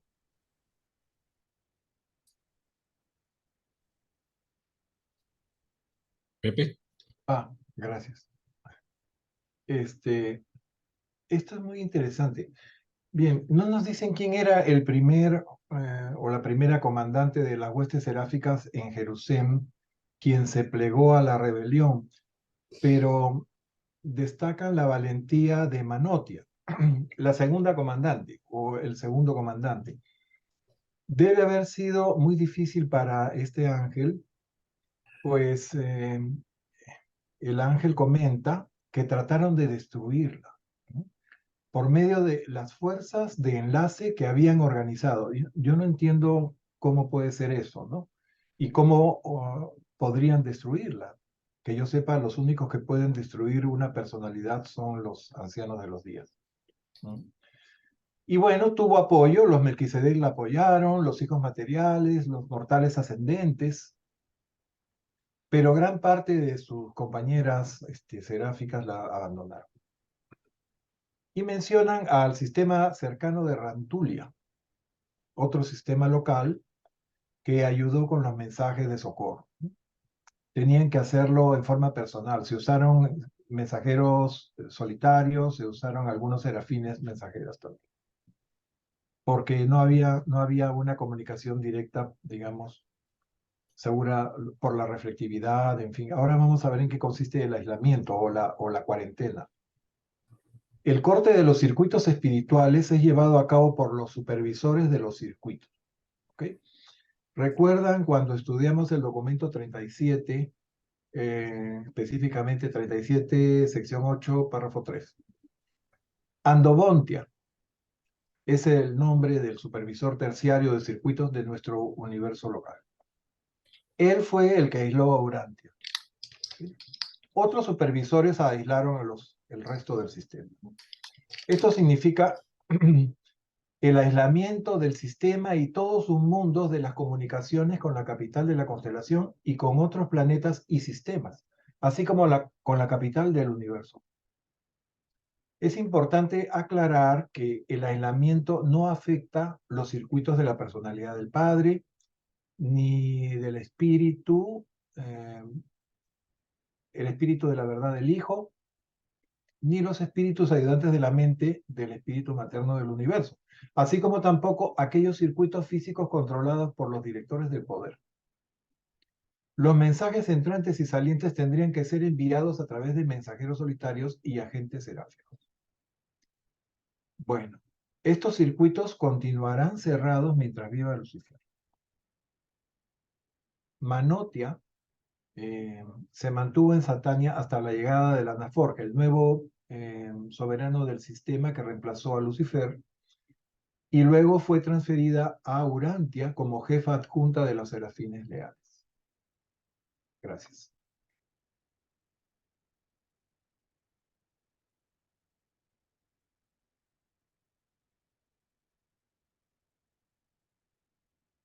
Este me toca a mí. Kitty, ¿puedes leer, por favor? Creo que tenía que salir. Bueno, la historia de la rebelión. La rebelión de Lucifer abarcó todo el sistema. 37 príncipes planetarios en secesión entregaron las administraciones de sus mundos a las filas del archirrebelde. Solo en Panoptia, el príncipe planetario fracasó en arrastrar a su pueblo a la rebelión. En este mundo, bajo la guía de los Melquisedec, el pueblo se congregó en apoyo a Micael. Elanora, una joven de este reino mortal, tomó el liderazgo de las razas humanas. Y ni una sola alma de ese mundo, trastornado por las luchas, se enlistó bajo la bandera de Lucifer. Y desde aquel entonces estos leales panoptianos han servido en el séptimo mundo de transición de Jerusalén, o sea, el mundo del Padre, como cuidadores y constructores de la esfera del Padre y de sus 7 mundos de detención que la rodean, los mundos prisión. Los panoptianos no solo actúan como custodios literales de estos mundos, sino que también ejecutan las órdenes personales de Micael para el embellecimiento de estas esferas para una utilización desconocida del futuro. Hacen ese trabajo mientras se detienen ahí en el camino a Edén. Durante todo este periodo, Caligastia advocaba la causa de Lucifer en Urantia. Los Melquisedec se opusieron hábilmente al apóstata príncipe planetario, pero los sofismas de la libertad sin frenos y las ilusiones de la autoaserción tuvieron todas las oportunidades para engañar a los pueblos primitivos de un mundo joven y no desarrollado. La propaganda para la secesión hubo de llevarse a cabo mediante el esfuerzo personal, porque se habían suspendido el sistema de emisión y todas las demás avenidas de comunicación interplanetaria por acción de los supervisores de los circuitos del sistema. En el momento del estallido de la insurrección, todo el sistema de Satania fue aislado de los circuitos de la constelación y también los del universo. Durante este periodo, todos los mensajes que llegaban y salían eran despachados por agentes seráficos y mensajeros solitarios, lo que dijimos. Los circuitos y los mundos caídos también estaban cortados, de modo que Lucifer no podía utilizar esta avenida para fomentar su esquema nefasto. Y mientras el archirrebelde viva dentro de los confines de Satania, no se volverán a establecer estos circuitos. Esta fue una rebelión Lanonandek. Las órdenes más altas de filiación del universo local no se unieron a la secesión de Lucifer, aunque algunos de los portadores de vida estacionados en los planetas rebeldes estuvieron un tanto influidos por la rebelión de los príncipes desleales. Ninguno de los hijos trinidizados se descarrió. Los Melquisedec, los arcángeles y las estrellas brillantes vespertinas se mantuvieron todos leales a Micael. Y con Gabriel lucharon valientemente por la voluntad del Padre y el gobierno del Hijo. En este cuadrito ven ustedes el orden jerárquico de los hijos divinos del universo local. Hijos Melquisedec en primer lugar, hijos Boronadek, los altísimos o padres de la constelación en segundo lugar, los Lanonandek, que son primarios, secundarios y terciarios. Los primarios son los soberanos del sistema. Y los hijos portadores de vida en cuarto lugar. Ningún ser de origen en el paraíso participó en la deslealtad. Juntamente con los mensajeros solitarios, establecieron su sede en el mundo del espíritu y permanecieron bajo el liderazgo del fiel de los días en Edentia. Ninguno de los conciliadores traicionó tampoco, ni se descarrió uno solo de los registradores celestiales. Pero hubo grandes pérdidas entre los compañeros morontiales y los maestros de los mundos de estancia. Los compañeros morontiales son los acompañantes morontiales. De la orden suprema de los serafines no se perdió ni un solo ángel, pero un grupo considerable de la orden siguiente, la orden superior, fue engañado y engatusado. Del mismo modo se descarrieron algunos de la orden tercera o supervisora de ángeles. Saben que hay 7 órdenes y cada una tiene 7 subórdenes de los serafines. Del mismo modo se descarrieron algunos de la orden, pero el colapso terrible se produjo en el cuarto grupo, los ángeles administradores, o sea, los serafines que están normalmente asignados al servicio de las capitales de los sistemas. Manotia salvó a casi 2/3 de ellos, pero un poco más de 1/3 siguieron a su jefe, uniéndose a las filas rebeldes.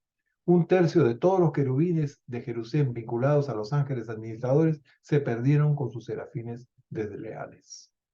Y aquí están las 7 órdenes de serafines: supremos, superiores, supervisores, administradores, planetarios, de transición y del futuro. Ministros de transición de la verdad. Baja, Carlitos. Gracias. De los auxiliares angélicos planetarios, los asignados a los hijos materiales, aproximadamente 1/3 fueron engañados. Y casi 10% de los ministros de transición fueron también engatusados. Juan vio esto simbólicamente cuando escribió del gran dragón rojo diciendo: y su cola atrajo a 1/3 parte de las estrellas del cielo y las lanzó a la oscuridad. ¿No?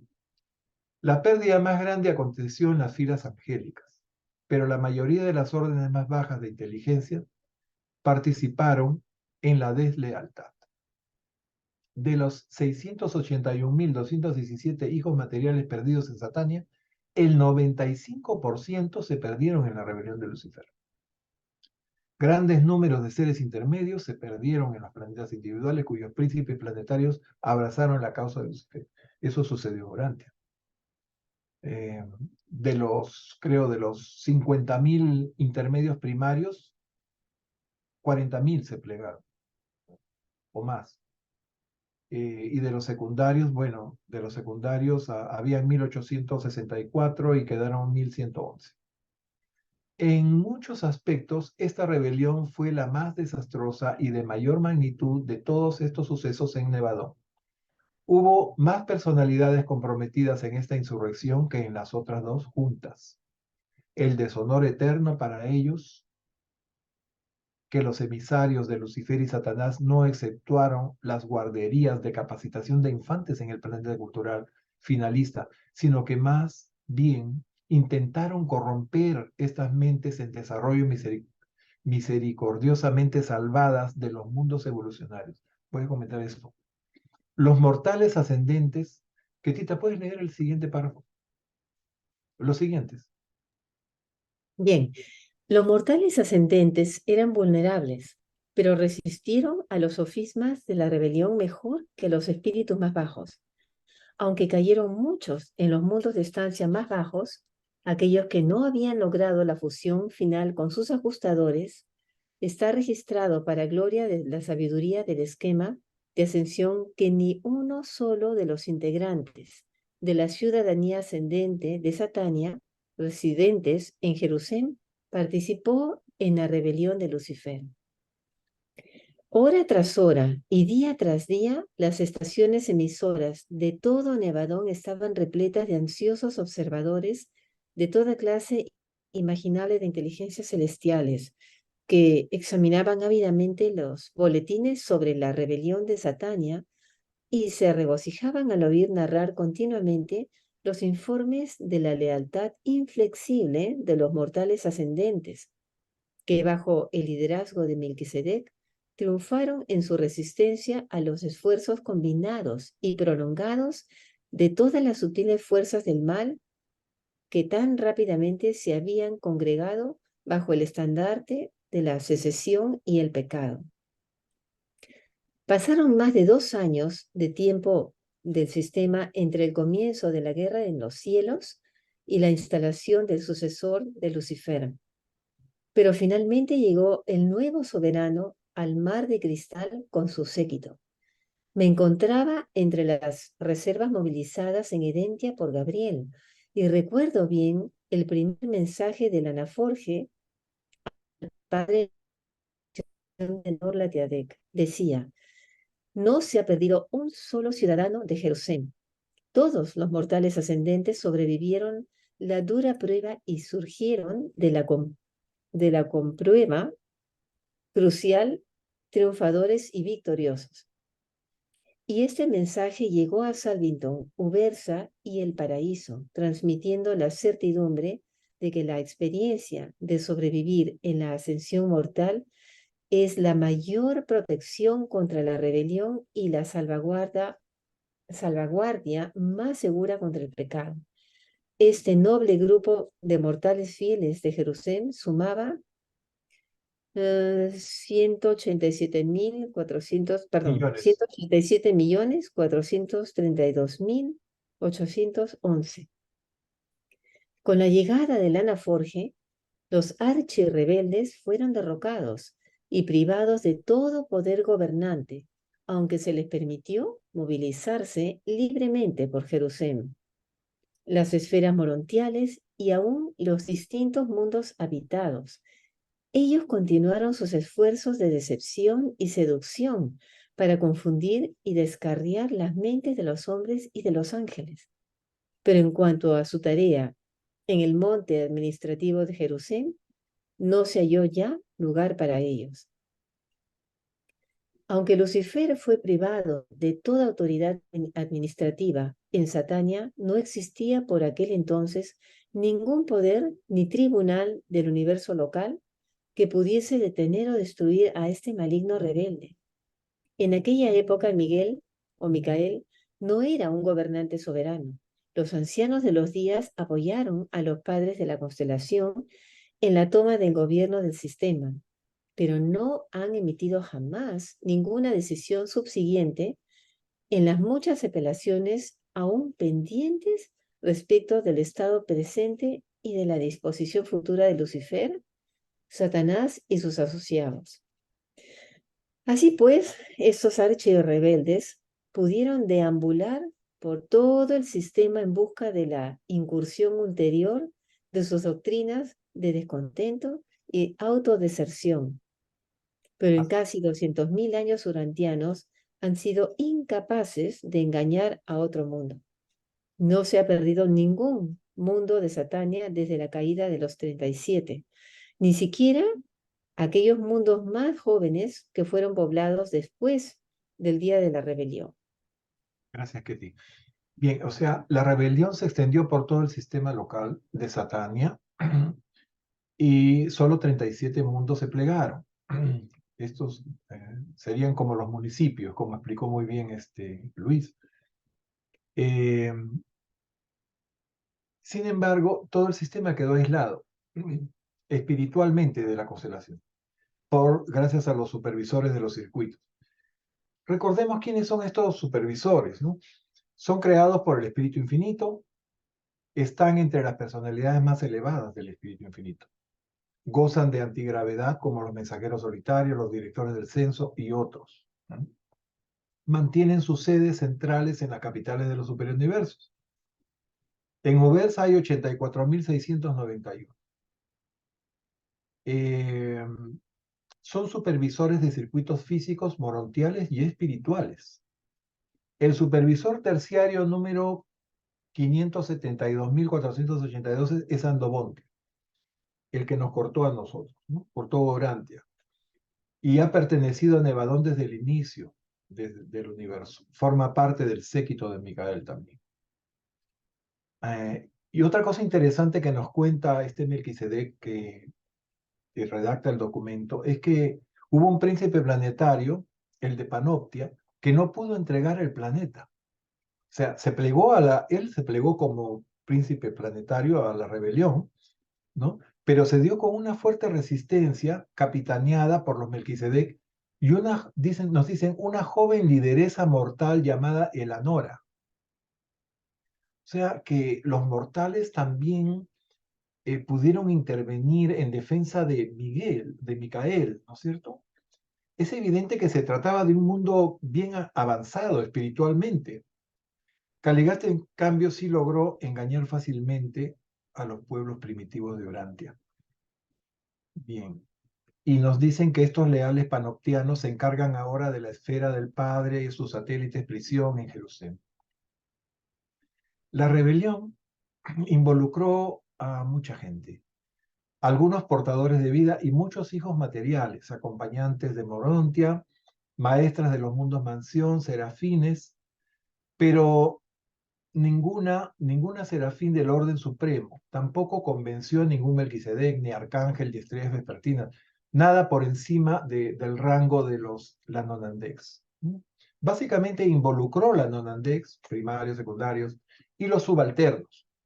La rebelión fue tan maligna que se metieron en las escuelas de formación infantil para corromper la mente inocente e inmadura de los niños. Lo mismo que están haciendo ahora en las escuelas con eso de la ideología de género, los mensajes subliminales en las películas de Disney, o la llamada juventud nazi en la época de la Segunda Guerra, ¿no? Que Alemania pues iba hacia los muchachos, hacia los niños para meterles en la cabeza cosas, ¿no? Y así hacen en realidad todas estas llamadas revoluciones, ¿no? En países. Bien.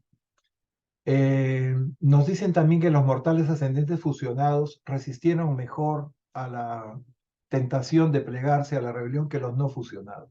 Ninguno de los residentes de Jerusalén se plegó a la rebelión. Los que llegan a Jerusalén, el 99% están fusionados. La excepción, un buen ejemplo de una excepción a eso, es el séquito de Caligastia. Esos voluntarios que vinieron en el séquito de Caligastia estaban en Jerusalén, habían llegado a Jerusalén y ninguno se había fusionado. Bien. A continuación nos hablan del gran interés que tenían todas las inteligencias celestiales de escuchar atentamente los boletines difundidos en Nevadón sobre los ascendentes bajo el liderazgo de los Melquisedecs, que resistían los ataques, ¿no?, de las fuerzas del mal.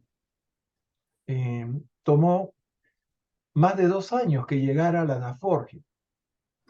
Y bueno, llegó y en ese momento automáticamente Lucifer y Satanás quedaron fuera, ¿no?, del cargo. Y él hace su primer pronunciamiento diciendo que de los 187.432.811 mortales ascendentes que estaban en Jerusalén, se habían mantenido leales, fieles a Micael de Nevadón. Otro dato digno de destacar es que si bien los rebeldes, Lucifer y su séquito, fueron destronados del llamado monte administrativo, continuaron libres para seguir engañando y seduciendo a incautos para su causa. Inclusive podían viajar a los mundos. No fueron todavía detenidos. Al parecer no existía ningún poder ni tribunal en el universo local que tuviera las facultades de poder ordenar su detención inmediata. Sin embargo, en casi 200.000 años de Urantia, no pudieron ya convencer más mundos ni aumentar el número de rebeldes. Gracias. Octavio, bienvenido.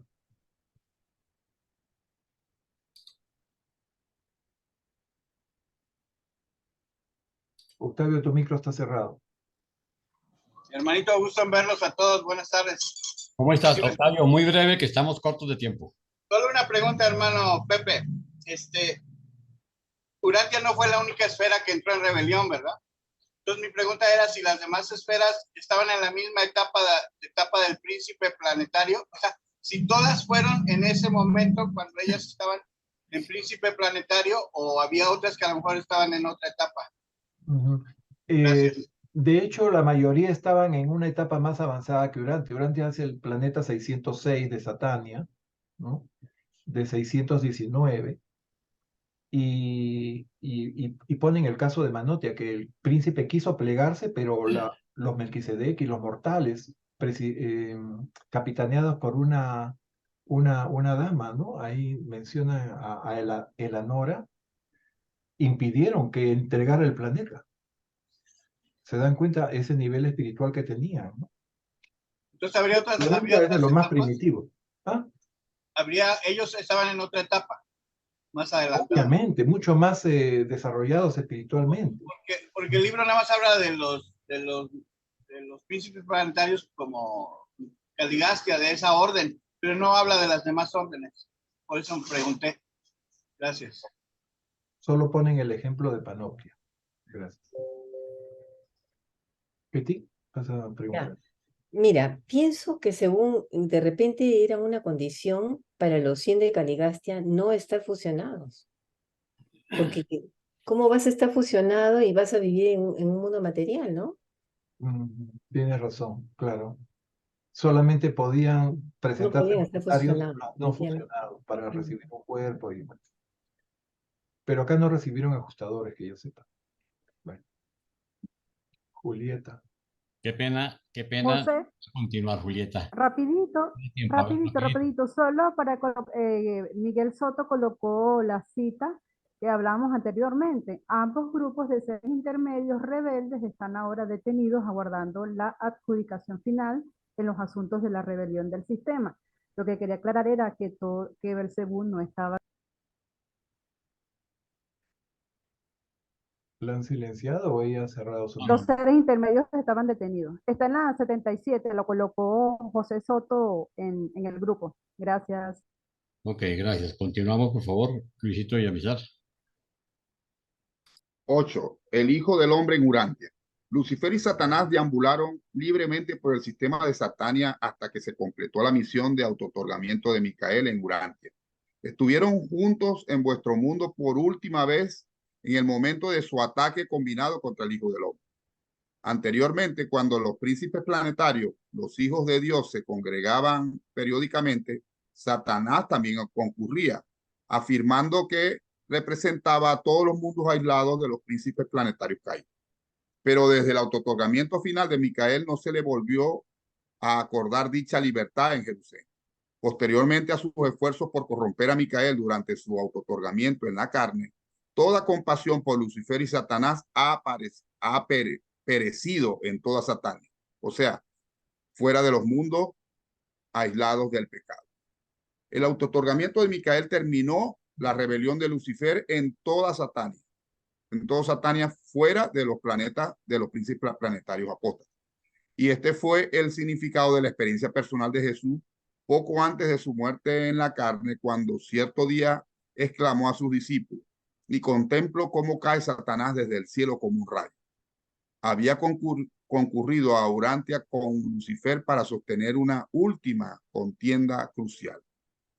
El Hijo del Hombre confiaba en el éxito y sabía que su triunfo en vuestro mundo establecería por siempre el estado de sus enemigos de toda una edad. No solamente en Satania, sino también en los otros dos sistemas a donde había penetrado el pecado.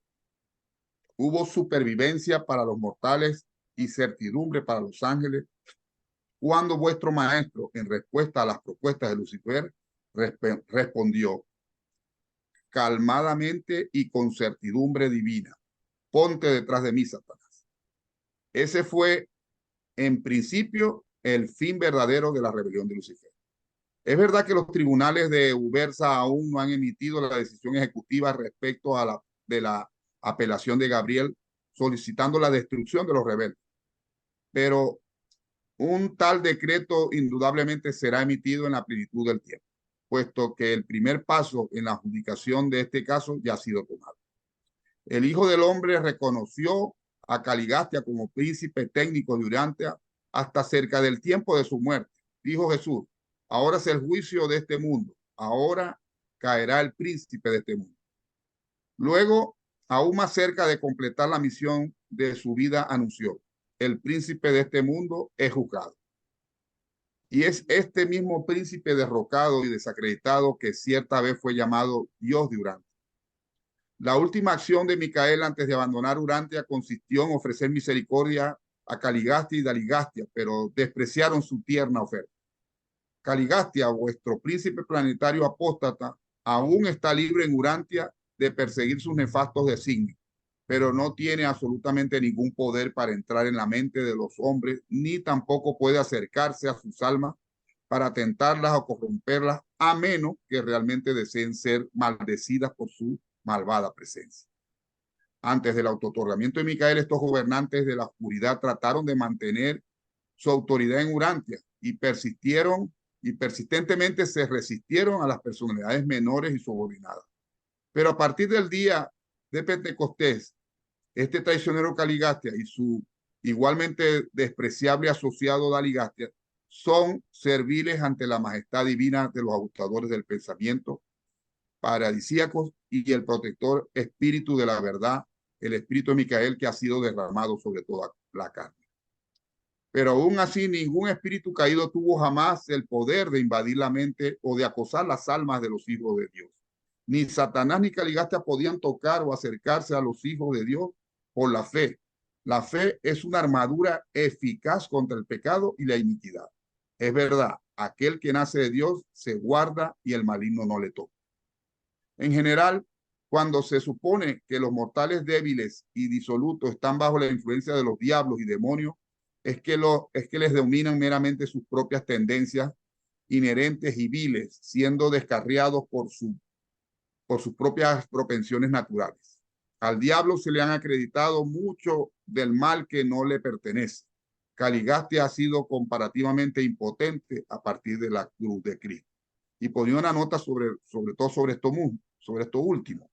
La mayoría de las personas que sucumben al pecado no es por culpa del diablo o por influencia de los demonios, sino que son sus propias concupiscencias, debilidades y pasiones las que las hace caer y apartarse del plan de amor del Padre. Muchos le echan la culpa a factores externos para librarse de la responsabilidad personal de sus acciones por su poder de elección, su libre albedrío.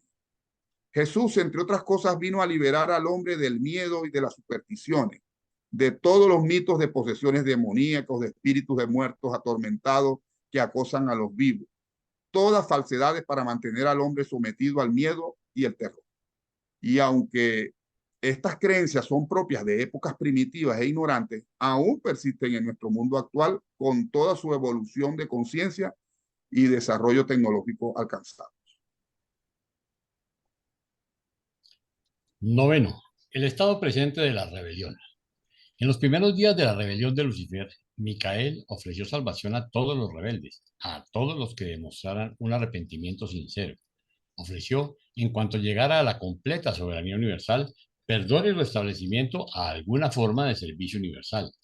Ninguno de los líderes aceptó esta oferta misericordiosa, pero miles de los ángeles y las órdenes interiores de los seres celestiales, incluyendo a cientos de los hijos e hijas materiales, aceptaron la misericordia proclamada por los panoptianos y se les otorgó rehabilitación al tiempo de la resurrección de Jesús 1900 años atrás.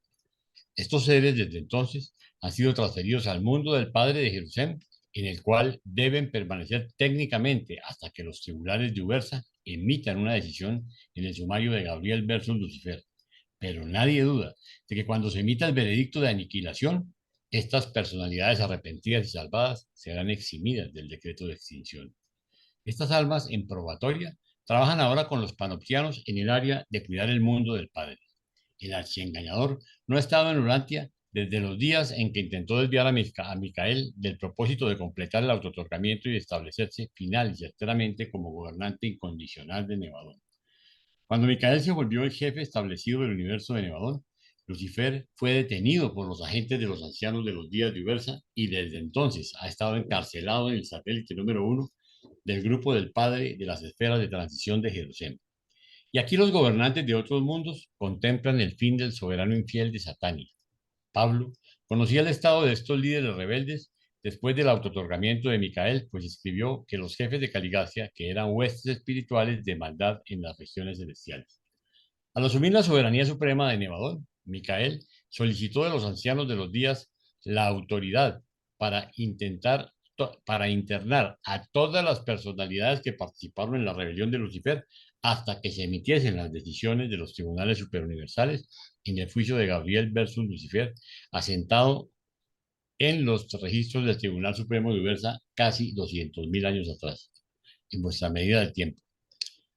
En cuanto al grupo de la capital del sistema, los ancianos de los días otorgaron la solicitud de Micael solo con una excepción. Se permitió que Satanás realizara visitas periódicas a los príncipes apóstatas en los mundos caídos hasta que otro hijo de Dios fuera aceptado por estos mundos apóstatas o hasta el momento en que los tribunales de Ubersa comenzaran la adjudicación del caso de Gabriel versus Lucifer.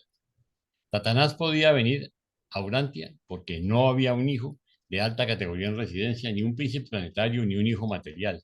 Maquiventa Melquisedec ha sido proclamado desde entonces príncipe planetario vicegerente de Urantia, y la apertura del caso de Gabriel versus Lucifer ha señalado la inauguración de regímenes temporales planetarios en todos los mundos aislados. Es verdad que Satanás visitó periódicamente a Caligacia y a otros príncipes caídos hasta el momento de la presentación de estas revelaciones, momento en el cual ocurrió la primera audiencia de la solicitud presentada por Gabriel para la aniquilación de los archirrebeldes. Satanás está ahora incondicionalmente detenido en los mundos prisión de Jerusalén. A partir del autootorgamiento final de Micael, nadie en todo Satania ha deseado ir a los mundos de prisión para ministrar a los rebeldes internados, y ningún otro ser ha sido atraído a la causa del traidor. Durante 1900 años no ha cambiado esta condición. No anticipamos la eliminación de las presentes restricciones de Satania hasta tanto los ancianos de los días no hagan su disposición final de los archirrebeldes. Los circuitos del sistema no serán restablecidos mientras viva Lucifer. Mientras tanto, él está totalmente inactivo. La rebelión ha terminado en Jerusalén. Termina en los mundos caídos en cuanto llegan los hijos divinos. Creemos que todos los rebeldes que en algún momento pudieron aceptar la misericordia ya lo han hecho. Aguardamos la emisión del informe de la decisión que privará a estos traidores de la existencia de la personalidad. Anticipamos que el veredicto de Ubersa será pronunciado mediante la transmisión ejecutiva que efectuará la aniquilación de estos rebeldes internados. Después de ello, buscaréis sus lugares, pero no los hallaréis. Y los que os conozcan entre los mundos se espantarán al veros. Habéis sido un terror, pero nunca jamás lo seréis nuevamente. Así pues, todos estos traidores especiales serán como si nunca hubiesen sido. Todos aguardan el decreto de Ubersa.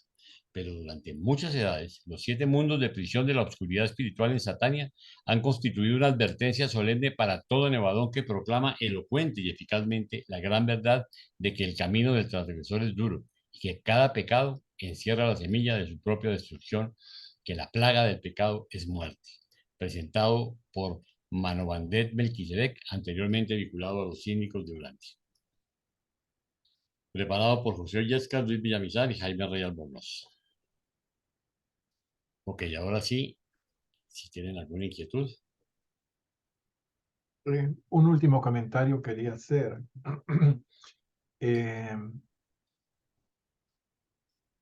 Siempre nos dijeron que Lucifer o Luzbel era un ángel muy bello, era un espíritu de luz.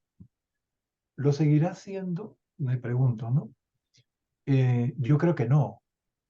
Yo creo que es un ser horrible ahora, en este momento. En el documento 4, leemos lo siguiente, el 428, ¿ok? y la naturaleza está desfigurada, su hermoso rostro marcado, sus rasgos marchitos por la rebelión, la mala conducta, los malos pensamientos de miríadas de criaturas que son parte de la naturaleza, pero que han contribuido a su desfiguración en el tiempo. Otra cosa, en otro documento, que es el 54.511, leemos: la ministra divina de Salvington emitió como su tercera proclamación independiente un mandato ordenado de que no debían tomar medidas para solucionar a medias, suprimir cobardemente o de cualquier otra manera ocultar el rostro horrible de los rebeldes y de la rebelión. O sea que en el mundo espiritual, en el mundo material, podemos ser muy, muy hermosos y tener un alma totalmente negra y fea.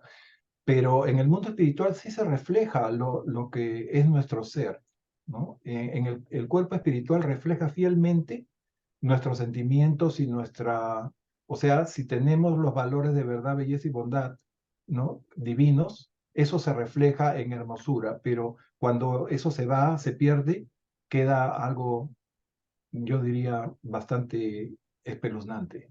Gracias. Gracias, Pepe. Octavio.